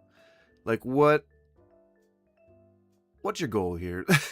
What are you trying to do? You putting out a fire before it lights? Is this you getting ahead of any kind of pushback that maybe you're not truly a psychic? Just for the record, there are no true psychics. Weird. Distance you're seeing, because that building is like the movie, but there's 176 years of layers, like boom, la boom, la boom, la boom. It's a bad analogy. Someone said in the comments on that thing. I don't know what you call it, a TikTok, but they said that's a great analogy. That's a terrible analogy. Have you seen the South Park where Cartman has psychic battles? I have not. Because the Titanic movie is a movie that we all can see. Psychic energy is a thing that only psychics can see or utilize. So it's a bad analogy. The Titanic movie isn't something that's just nebulous that nobody can agree exists, or that everybody inconsistently agrees exists. It's a thing made for entertainment. Just like psychic readings are supposed to be entertainment, yet sometimes, you know, end up being like kind of a scam, right? Ugh. And then good for you for getting past the contamination, because every time a team goes to investigate, they're leaving a chapter.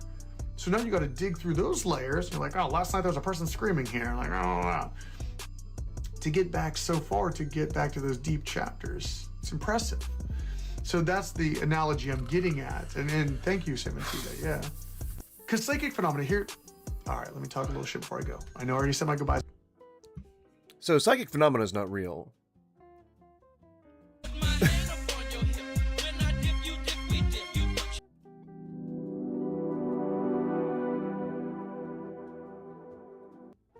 Good evening, collective. I am so excited. Welcome to Modern Astrology, your portal to astrology, esoteric wisdom, and psychic insights. And psychic insights. Welcome to Amalan Oh, that was intense. That look that you see right there, that's a one-of-a-kind look.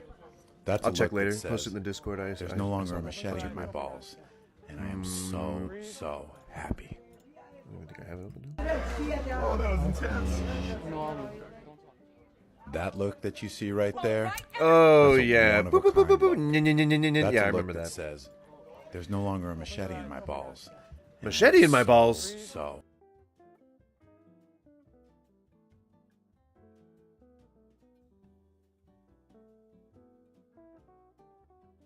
Interesting. Psych Phenoms Explained. The Barnum Effect. All right, let's dive into something you've definitely experienced. Picture this. You're scrolling through a horoscope or a personality quiz that claims to reveal everything about you. As you read it, you think, wow, this is so accurate. It's like they know me. But do they really? Nope. Welcome to the Barnum effect. Yep. It's that fascinating psychological phenomenon where people believe vague and general statements about personality or future predictions are highly accurate for them personally. That's why tarot works. Psych phenoms Basically, all time's happening all the time. When you dream, you're no longer in 3D space. Right. The theory is that you were in at a time outside of time. We don't really know how consciousness works. And I think it's hasty to assume it works the way that they're describing, because we don't know where we go when we drift off to sleep. You know, I mean, the scans show that we are still inside our brain. Our mind is active, but we don't know what we're perceiving when we dream. Like, we don't know if it's memories or if it's just electrical stimuli from our brain putting images in our perception. Like, I don't think we really know that much about it, to be honest. And I mean, I don't know that there's a lot of evidence that our consciousness goes anywhere or that we're able to actually affect anything outside of ourselves while we're dreaming. So I gotta say, I think it's a little much to like just assume that that's the case, that that's reality. And then start applying a bunch of tacking a bunch of stuff onto it. I think you got to determine whether or not the thing is true first, before you can start speculating about nuance. Maybe it doesn't work. It just is without effort. At 40? 40, sure. Basically, you... One thing, though, is that Crowley should actually be pronounced Crowley. In his own words, the Confessions of Aleister Crowley, he writes that his name rhymes with holy. Crowley, holy. I don't like that. But I'll abide by it. Bastards. Made me think it was wrong all this time. go outside of the limits of 3D space. So a 4D space is no longer bound in linear time. Sure. So everything is all the time, everything everywhere all at once. Vibes. Yeah. When you're dreaming, you can get out of your own subconscious brain juice and go out into the ether. And there's no evidence of that, though. There's no evidence that we go anywhere when we're dreaming. I that would be so cool. Like I would love to be able to astral project and shit, you know. But it's just there's no good evidence to show that that's even possible. That sucks, you know. I mean, I get that it helps people understand, again, reality, but like. I don't know. Maybe it could be harmful if it takes up their entire personality, you know? Like some people are like crystal people and they just go crazy over crystals. They actually think that crystals are really doing something for them, like, and they have a whole culture around crystals. It could be harmful if it is like, you know, all consuming, you know what I mean? It's weird how our perception of time works when sleeping. Well, our brain is more active, right? Like our brain is more active in different areas that don't normally get used during the day. And so things like perception and reality and the amygdala, like the reptile brain, like they all kind of like work in concert to do all kinds of weird stuff to our perception of what's going on around us. Like you can be half asleep and you can like be having a complete conversation with your significant other and then like not remember it the next day. And like you could have dreams or like you could be sleep paralysized, you know, just sitting there like only your most core instincts are manifesting shit in front of your eyes. And you're like, oh, fuck, you know, go out and experience one of the various timelines. Right. And that's not. Ah, man, again, I really wish that this was like reality. It's just not like there are plenty of people throughout history who have tried all different levels of gnosis, all different levels of trying to astral project and trying to do remote viewing. And we had studies, we had government sponsored studies, we had forced studies, we had like people experimenting on people in Germany in World War II, like all of this stuff was in an effort to prove or further psychic phenomena research. And it just, No, see, Luke, I'm already one step ahead of you here.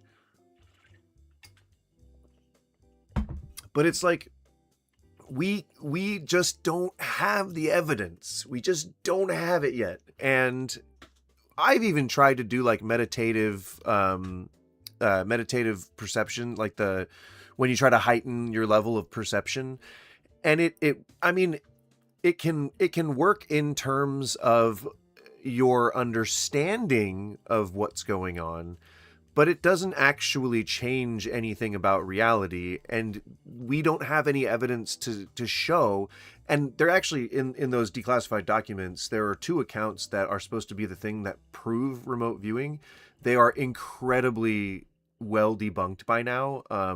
I could do the research, and we could maybe like talk about it again at a later date, maybe make a video. I'll make a video or something like that. But it's easy to research. You just look at the 2 cases and then like maybe find a YouTube video where someone smarter than me does a little breakdown. But they've been debunked, or at least not debunked, but there's enough enough scrutiny surrounding those events where they've determined pretty conclusively that they weren't indicative of anything, any kind of breakthrough, and least of which was psychic phenomena.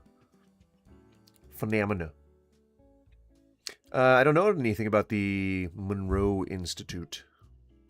Exactly what I think my deja vu is, at least. Yes. I think everyone's to a certain extent. But for some reason, I seem to remember. You can't. It's not. See, again, this is just like a pseudo-religious sort of thing where the hippies, the communes, the all of this stuff. It's very similar to a religion in structure, and it can be harmful if you allow it to be. But human beings, if you believe in this type of spirituality that says that human beings can ascend, then okay. Then you know, if you can adhere to whatever doctrine it is that you are engaging with in a healthy way, and you let it change you in a way that's healthy, and you use the idea of ascension as moving through a tough phase or improving your knowledge about something. If you use it the way that it's supposed to be, then it can be healthy and fine.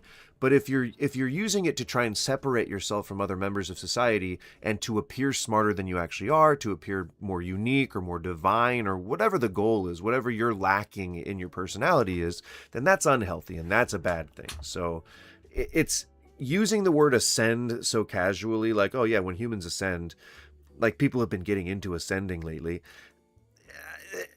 I don't know. It makes me uncomfortable. I hope that it is being engaged with in a healthy manner.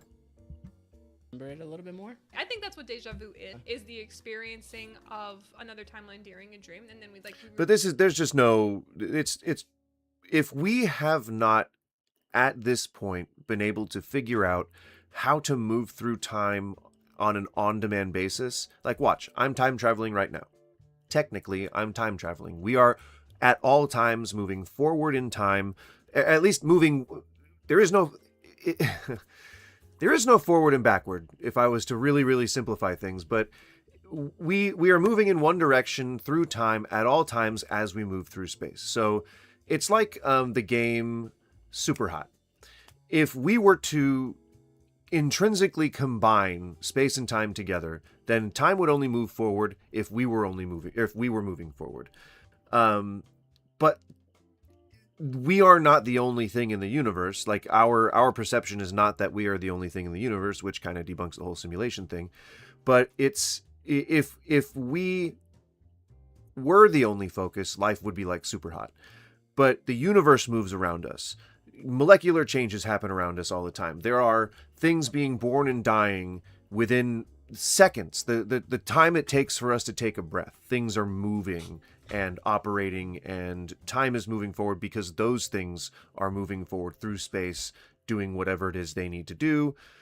So that's how time works. It's not all happening at once. I think it's a metaphor that maybe she ran with, and she's condensing it into a platitude-like statement that is just wrong, but sounds cool. but is a good soundbite.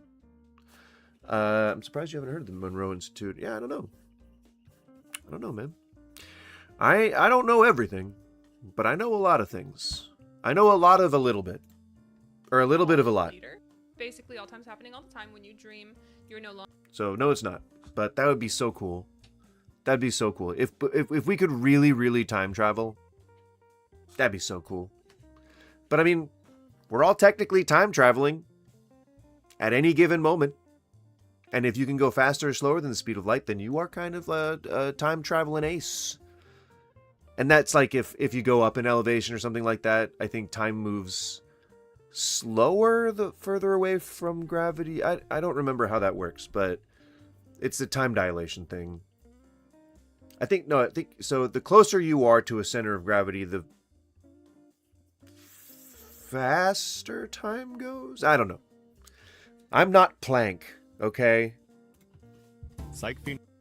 You are about to go through a huge transformation. Hi, my name's Emma. I'm a psychic medium. If you Thank you for starting out with the most broad statement ever, indicating that you are, again, as they all are, a hack. You can't watch this now, save it so you can come back and watch it later. If you're here, this is for you. If it doesn't resonate, don't try and make it fit. Right. If you're here, this is for you. But if it's completely wrong, don't try to engage with it. Fuck? Fuck? My God, I'm so excited. Sorry, I look wild and I'm not well and I'm run down, but I'm having my hair done tomorrow, so maybe I'll look a bit better then. What happened to your face? Is she okay? But it is what it is. What are you doing?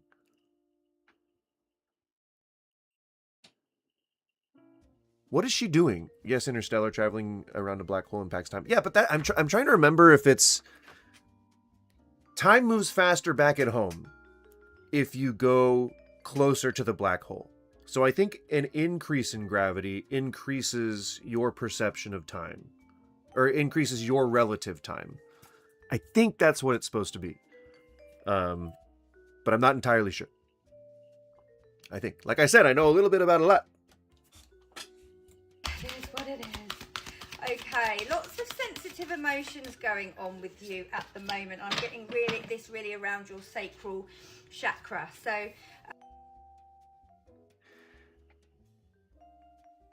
What? What emotions? So you're feeling my... Is she detecting stress in my bum bum? Is that what's happening? Hang on. At the moment, I'm getting really around sensitive emotions. Chakra. So, Personal. Are you feeling? Anyone in chat? Are you feeling sacral sensitivity? I'm not. So maybe I'm just the conduit, you know, for her psychic juices to flow through. So it's got to be one of you guys. It's not me.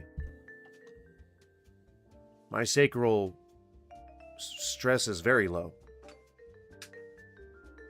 Very low chakra. Very low chakra viscosity right now. some of you as well are quite spiritual. It could be that you're a little bit blocked. So give yourself some time to work on doing meditation. What happened to your face? Did you fall? Did you get hit? What happened?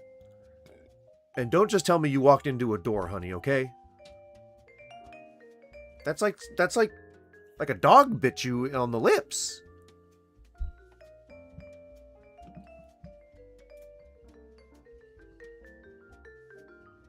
Because she doesn't have it anywhere else. Or at any other... Like something happened to her. Like she got attacked. She got assaulted. Oh, did I ever tell you about the story of two peanuts who were walking down a dark alleyway in the middle of the evening? One of them was assaulted.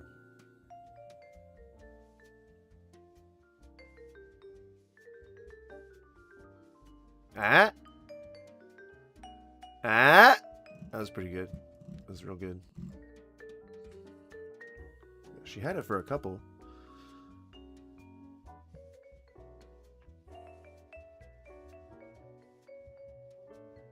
What's so weird is people try to say that light isn't matter. It's photons. But yet it can be impacted by gravity. Yeah, it bends. Light is matter. It's like it is a thing that exists. It's just not something we can see. It's the same thing. It's like boron gas and like there's a bunch of chemicals that we can't see that just exist. And like we're breathing a bunch of chemicals in right now. Like it's not just oxygen. There's some hydrogen there. There's some probably some not magnesium. Probably some like polymers, you know, that we've never heard of, microplastics and shit. It's also weird is that we know the effects of gravity, but at molecular level, we don't really know what gravity is. Yeah, I don't know much about studies of gravity, but I think that goes into stuff like dark matter, doesn't it? Because there's stuff in the spaces between the stuff in between the spaces, right? I think we learned that when we started using the Hadron super collider. THC molecules are being inhaled as well. That is absolutely true. Yeah, that is true. Prescribed, you know. So now I wonder, how long do you suppose a psychic's psychic reading lasts? Is there a statute of limitations? Is there a, like, can I look at something for the first time? I mean, now I know that it's like a one-time use thing, but if I was to look at something for the first time ever and see a fortune that was posted like 3 years ago, would that still give me magic? Would I still get magic from that?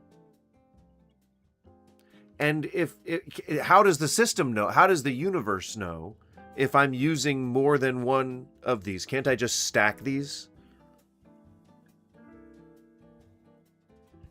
I feel like it's not. There's no rules or anything to have to abide by. Like I could do whatever I want.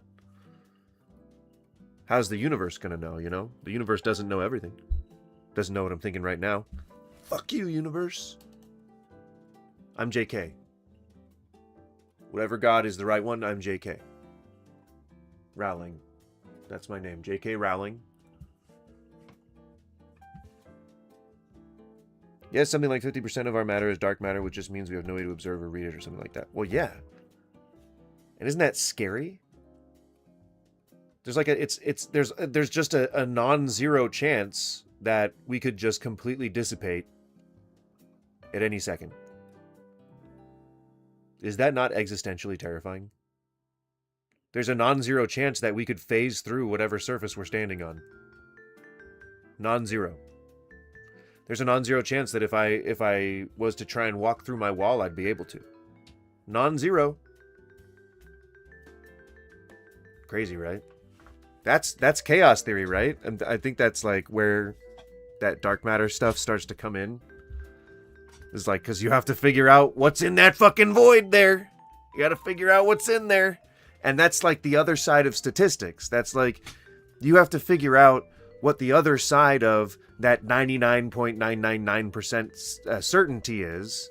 You have to figure out what that little like 0.0000001 is and put a fucking substance to that. Put a perceivable, observable thing on that. Tangibility. And that's like impossible. Like, it's like, well, at least with our current technology, that's impossible. But it's really cool to think about. Okay. I'm finna not freak y'all out, but I'm finna tell y'all about my psychic ability. I'm pretty sure he said psychic. My psychic ability. Is he in jail? What? Why is he like, that looks like standard issue pillows. I woke up in the middle of the night. And like, that looks like one of those shitty blankets they give you. But also, why would he be hiding his phone? Why is he like, it feels like maybe he's like, either he's a kid in his bedroom who's been sent to bed without dinner and is trying to look at his phone and post a TikTok. he's in jail or his wife does not like him, or his significant other. I'm not just assuming he's a wife, but like his significant other does not like him posting on TikTok or something. Why is it looks like the things that you see in jail, like the really shitty like pillow covering. Like they give you in jail. I've been a couple of times when I was younger. Or at least I've spent the night in jail.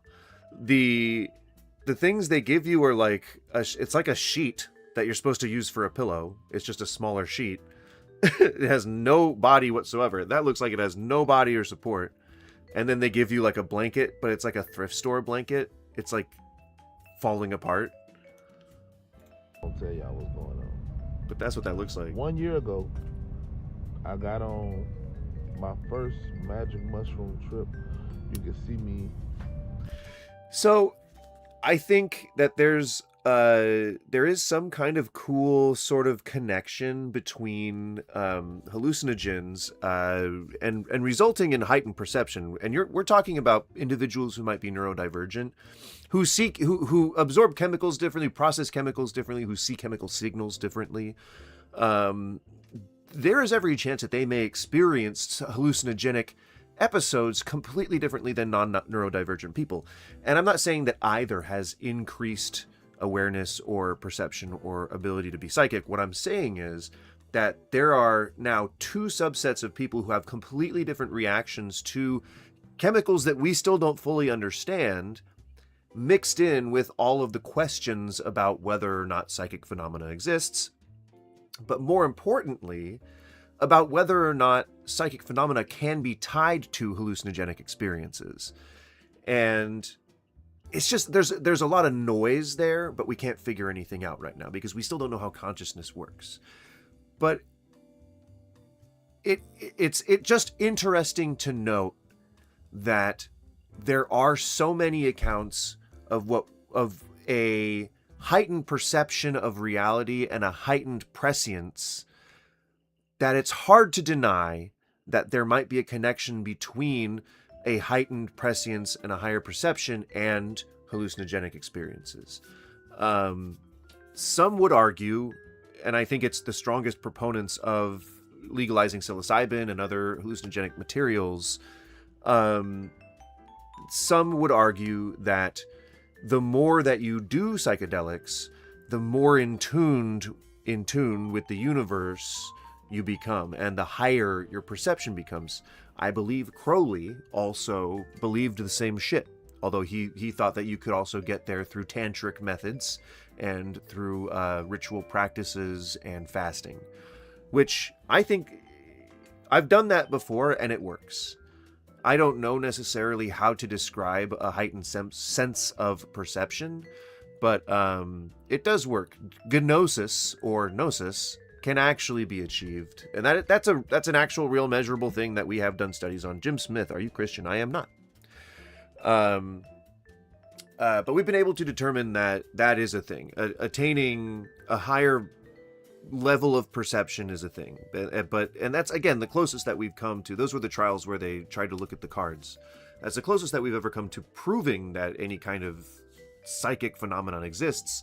But again, it's against a body of work that is just so old that it's very hard, like so old, not old, but like dense and so historied that it's hard to kind of complain against right now until we get some new studies in, I guess, some new long studies, which would be not what the government's focusing on right now. So I doubt they would sponsor something like that. But heightened prescience is absolutely a thing that you can get through depriving yourself of sleep, of sexual gratification, of food, water. You don't necessarily dehydrate yourself if you're doing like meditation, trying to achieve gnosis, but you drink as little water as possible. You do the same thing that who was it, John did on Patmos to see the visions of the revelation. That's why I believe that he was, because he ain't got nothing to do on that island but snack on some mushrooms and drink fermented honey and, whatever fermented substances they were drinking back then, berries and shit, and then just meditating. And he said in the Bible that he meditated like quite a lot. Like that was what he did. He raised goats and he meditated. And so, you know, if you're seeing all these revelations of like fucking fire and like beasts coming out of the sea, then you're probably chewing on some mushrooms when you're exiled on Patmos. Because there's nothing to do. This is not the age of television. It's not, you can't just like, that's your entertainment, you know? You find, do you know how they would actually find the hallucinogenic substances? They would look for animals that were tripping the fuck out. Like they would see a bird acting erratically, and he's like going all like, oh, I'm a bird. Oh, I don't know what's going on. And they would go and they would follow them to their food source, and they would see that like those berries had the right like poison toxicity or whatever. Like, I don't know again how they reasoned that it was something that they could then consume, because I would be kind of scared of it. But that's the story. Pretty fucking cool. With an orange shirt at the bottom of my page, talk about it. It probably got the date on it and everything. But I woke up the next day, I had a dream. When I had a dream that Kansas City Chiefs lost to the Chargers playing football. All right, you're not playing a very fair game when you're just taking a guess out of a 50-50 chance. Doesn't bode well to begin with, but let's continue. It was in my dream. I was watching ESPN, and that was on September 5th, 2024. Tell me why that same team played a year later on the exact date, and this would happen. Oh. I mean, guessing making a broad stab in the dark about over two football teams, you're at a 50% chance. If you were wrong, you wouldn't be thinking this at all. And you had a 50-50 chance of being wrong. Like, this is not psychic. That's not psychic ability. Why are you filming in jail? Like, this is see the jail blanket. Or, sir, get yourself better fucking bedding so you can stop wearing sweaters in bed. I'm gonna not freak out loud. You guys, sir, when I say I have never felt in better shape than I have right now, I'm not joking. God, I wish you guys would get off your butts, get moving. Whoever isn't moving right now, please get off your butts, get moving. And I agree, but she seems crazy. We can agree over some stuff, but she seems over the top. Also, this is not how you film content, guys. Hey, you guys, this is not how you film content. Hey guys, welcome to my live. Today we're just going to talk about some simple stuff. We're going to look at some TikToks, and we're going to talk about how psychics are fake and there's no such thing as magic. Is that cute? I don't think it is. But hey, you know, some people really like that up in your face look. But I'm not one of them. Stop filming in the gym. decide to do something to change your life, because I am so Well, it looks like you're at a Planet Fitness, so not your average gym. grateful that I decided to do this. I've been coming here for December, January, February, March. This is the 4th month I've been coming here, and I can see such a difference in my body and my attitude and how I hold myself. And I just think it's amazing that I decided to take this journey. So please, I highly encourage you guys to do the same. Please take the journey and start doing the same things that I started doing, you guys. Because if cool, thank you. Weird. When somebody commits the big S and they cross. This is one that happens. This also happens when people tend to take too much of a substance and they also cross. First, they go into the state of being lost. But if somebody can communicate, or they figure out that what has happened has thrown them off course and they cross, it's okay. They can do that. But the most common thing that happens that I've seen in their next life, they come back as a fractured soul, meaning that there's segments where they're separated. This often happens with a lot of mental illnesses, if you will, where these people have to put their soul back together in this lifetime to repair the Why are you gay? I don't know. past. I don't know, man. I've seen this one happen a few times. Why are you gay? Where it's done, but people can achieve it, right? Why are Like, any if of you us look in gay? your natal chart, if you You look know? in your human design, if you go into the Akashic There's records, no real you answer. can see how to repair it. You just have to overcome that. A lot of people will call this soul retrieval, where they go back and they put the pieces back. I mean, we all carry things from... What the fuck has she been talking about this whole time? I just came into it now. I guess I'll restart it. What the fuck? What happens when somebody commits the big S and they cross? This is one that happens. This also happens when people tend to take too much of a substance and they also cross. First, Die. You can say die. You're allowed to say die. they go into the state of being lost. They go into the state of being lost. But if somebody can communicate where they figure out that what has happened has thrown them off course, and None of this is true. None of this is rooted in any kind of reality. they cross, it's okay. They can do that. But the most common thing that happens that I've seen in their next life, they come back as a fractured soul, meaning that there's segments There is no proof that reincarnation is in any way true. where they're separated. This often happens with a lot of mental illnesses, if you will, where these people have to put their soul back together in this lifetime to repair the damage they did in the past. Nope. I mean, it could just be like a deflection of self-responsibility, but it could also be like the need to feel unique. But this is really common with people who either are religious or claim to be psychic. You're trying to foist your sense of responsibility onto a nameless, faceless associate, in some cases God, in some cases, the universe, the spirit or whatever. But I mean, it can be kind of like, why is there a hamster walking on the shelf? What shelf?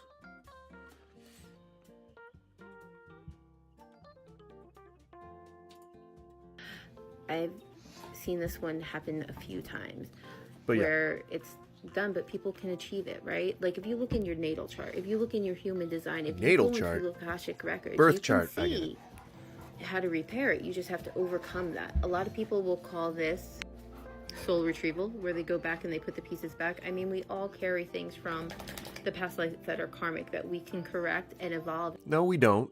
There's no proof that karma's a thing. You're just saying a bunch of stuff, at this point. In this lifetime, and usually it's really crazy because your whole auric field will change too. Your aura will go from one color to a totally different color because you've learned that major life lesson, and that is the most common. They don't stay and suffer. No, we don't have rats, man. We have mice. They live under the stairs on the back, but there's no rat. Like, there's not like actual rats around here. They hang out in the single-family home units and usually in the sewers. But we get mice sometimes. We get groundhogs. But yeah, rats aren't really a problem here. You gotta learn your geographical areas, man. As long as they've learned to move on and cross into the light. What happens when somebody... Yeah, so no. Show the mice. I don't know where the fuck they are. I just know we have them. During the Qingming Festival, I accidentally saw Qingming. the Southern TV station City Search program.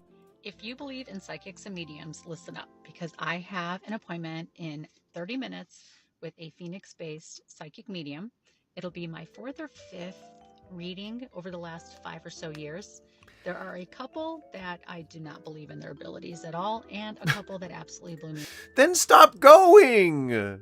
Then stop going to them! Stop fucking...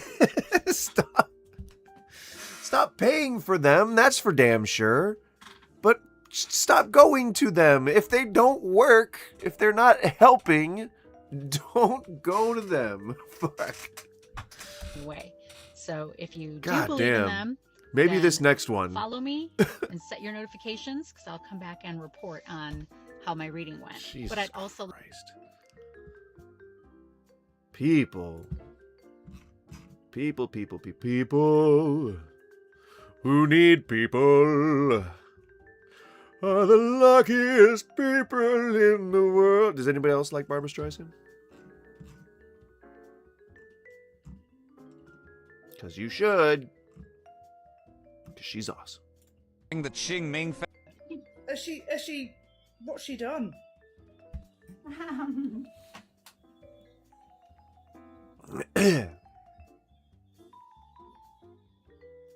Are we mediuming? Is this what's happening? Are we mediuming? It seems like. She's actually got a book. Yes. Yes. Yeah. Right. Have you ever done the Ouija board? Yeah. But again, magic doesn't work. You cannot actually talk to spirits. She's a reader. She had a library. Right, yeah, she's reading a book, yeah. Yeah. So clearly, this whole like intro here, What's she done? she wasn't expecting to have been asked, you know, a question or to elaborate. So now she has to sit here and just make up a backstory to this spirit that she's talking to.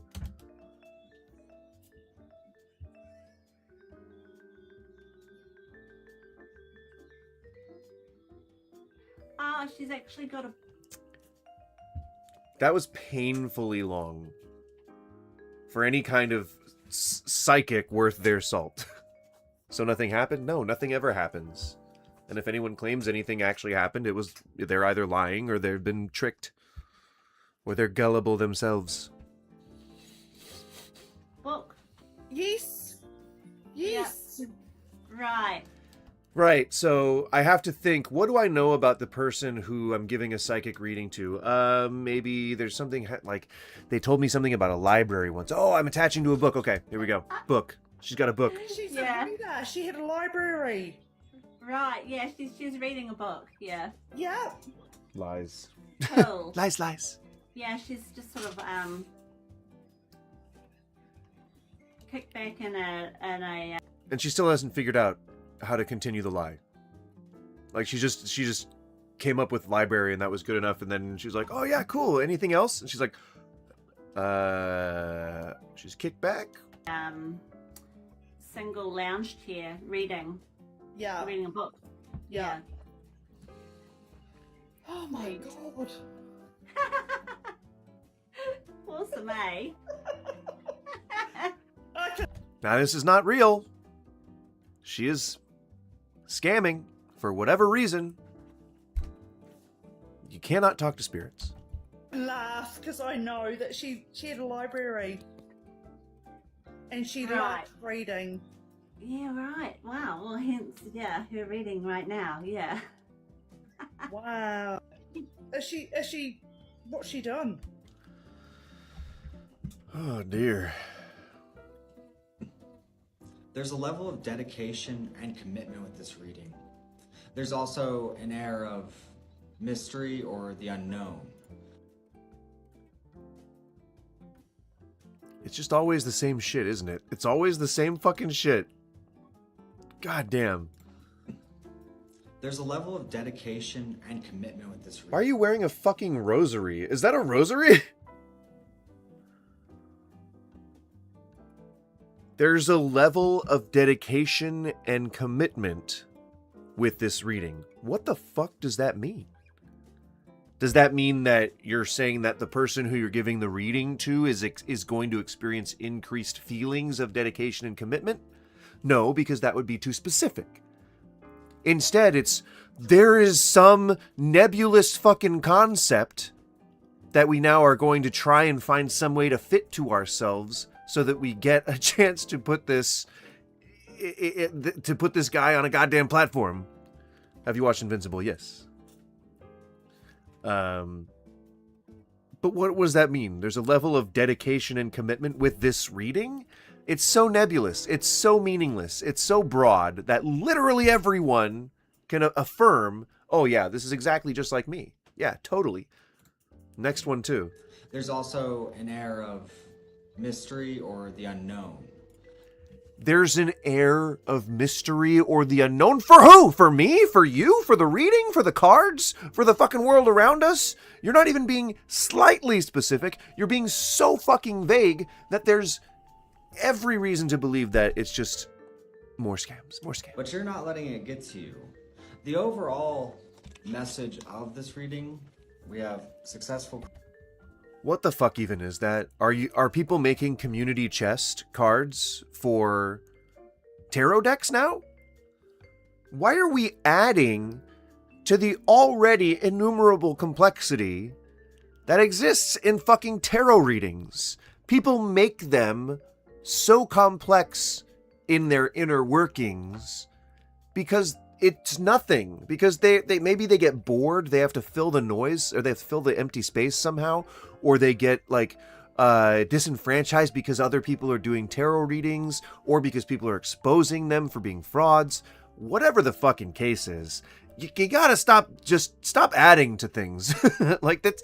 This just makes it more complicated and unnecessarily obfuscatory.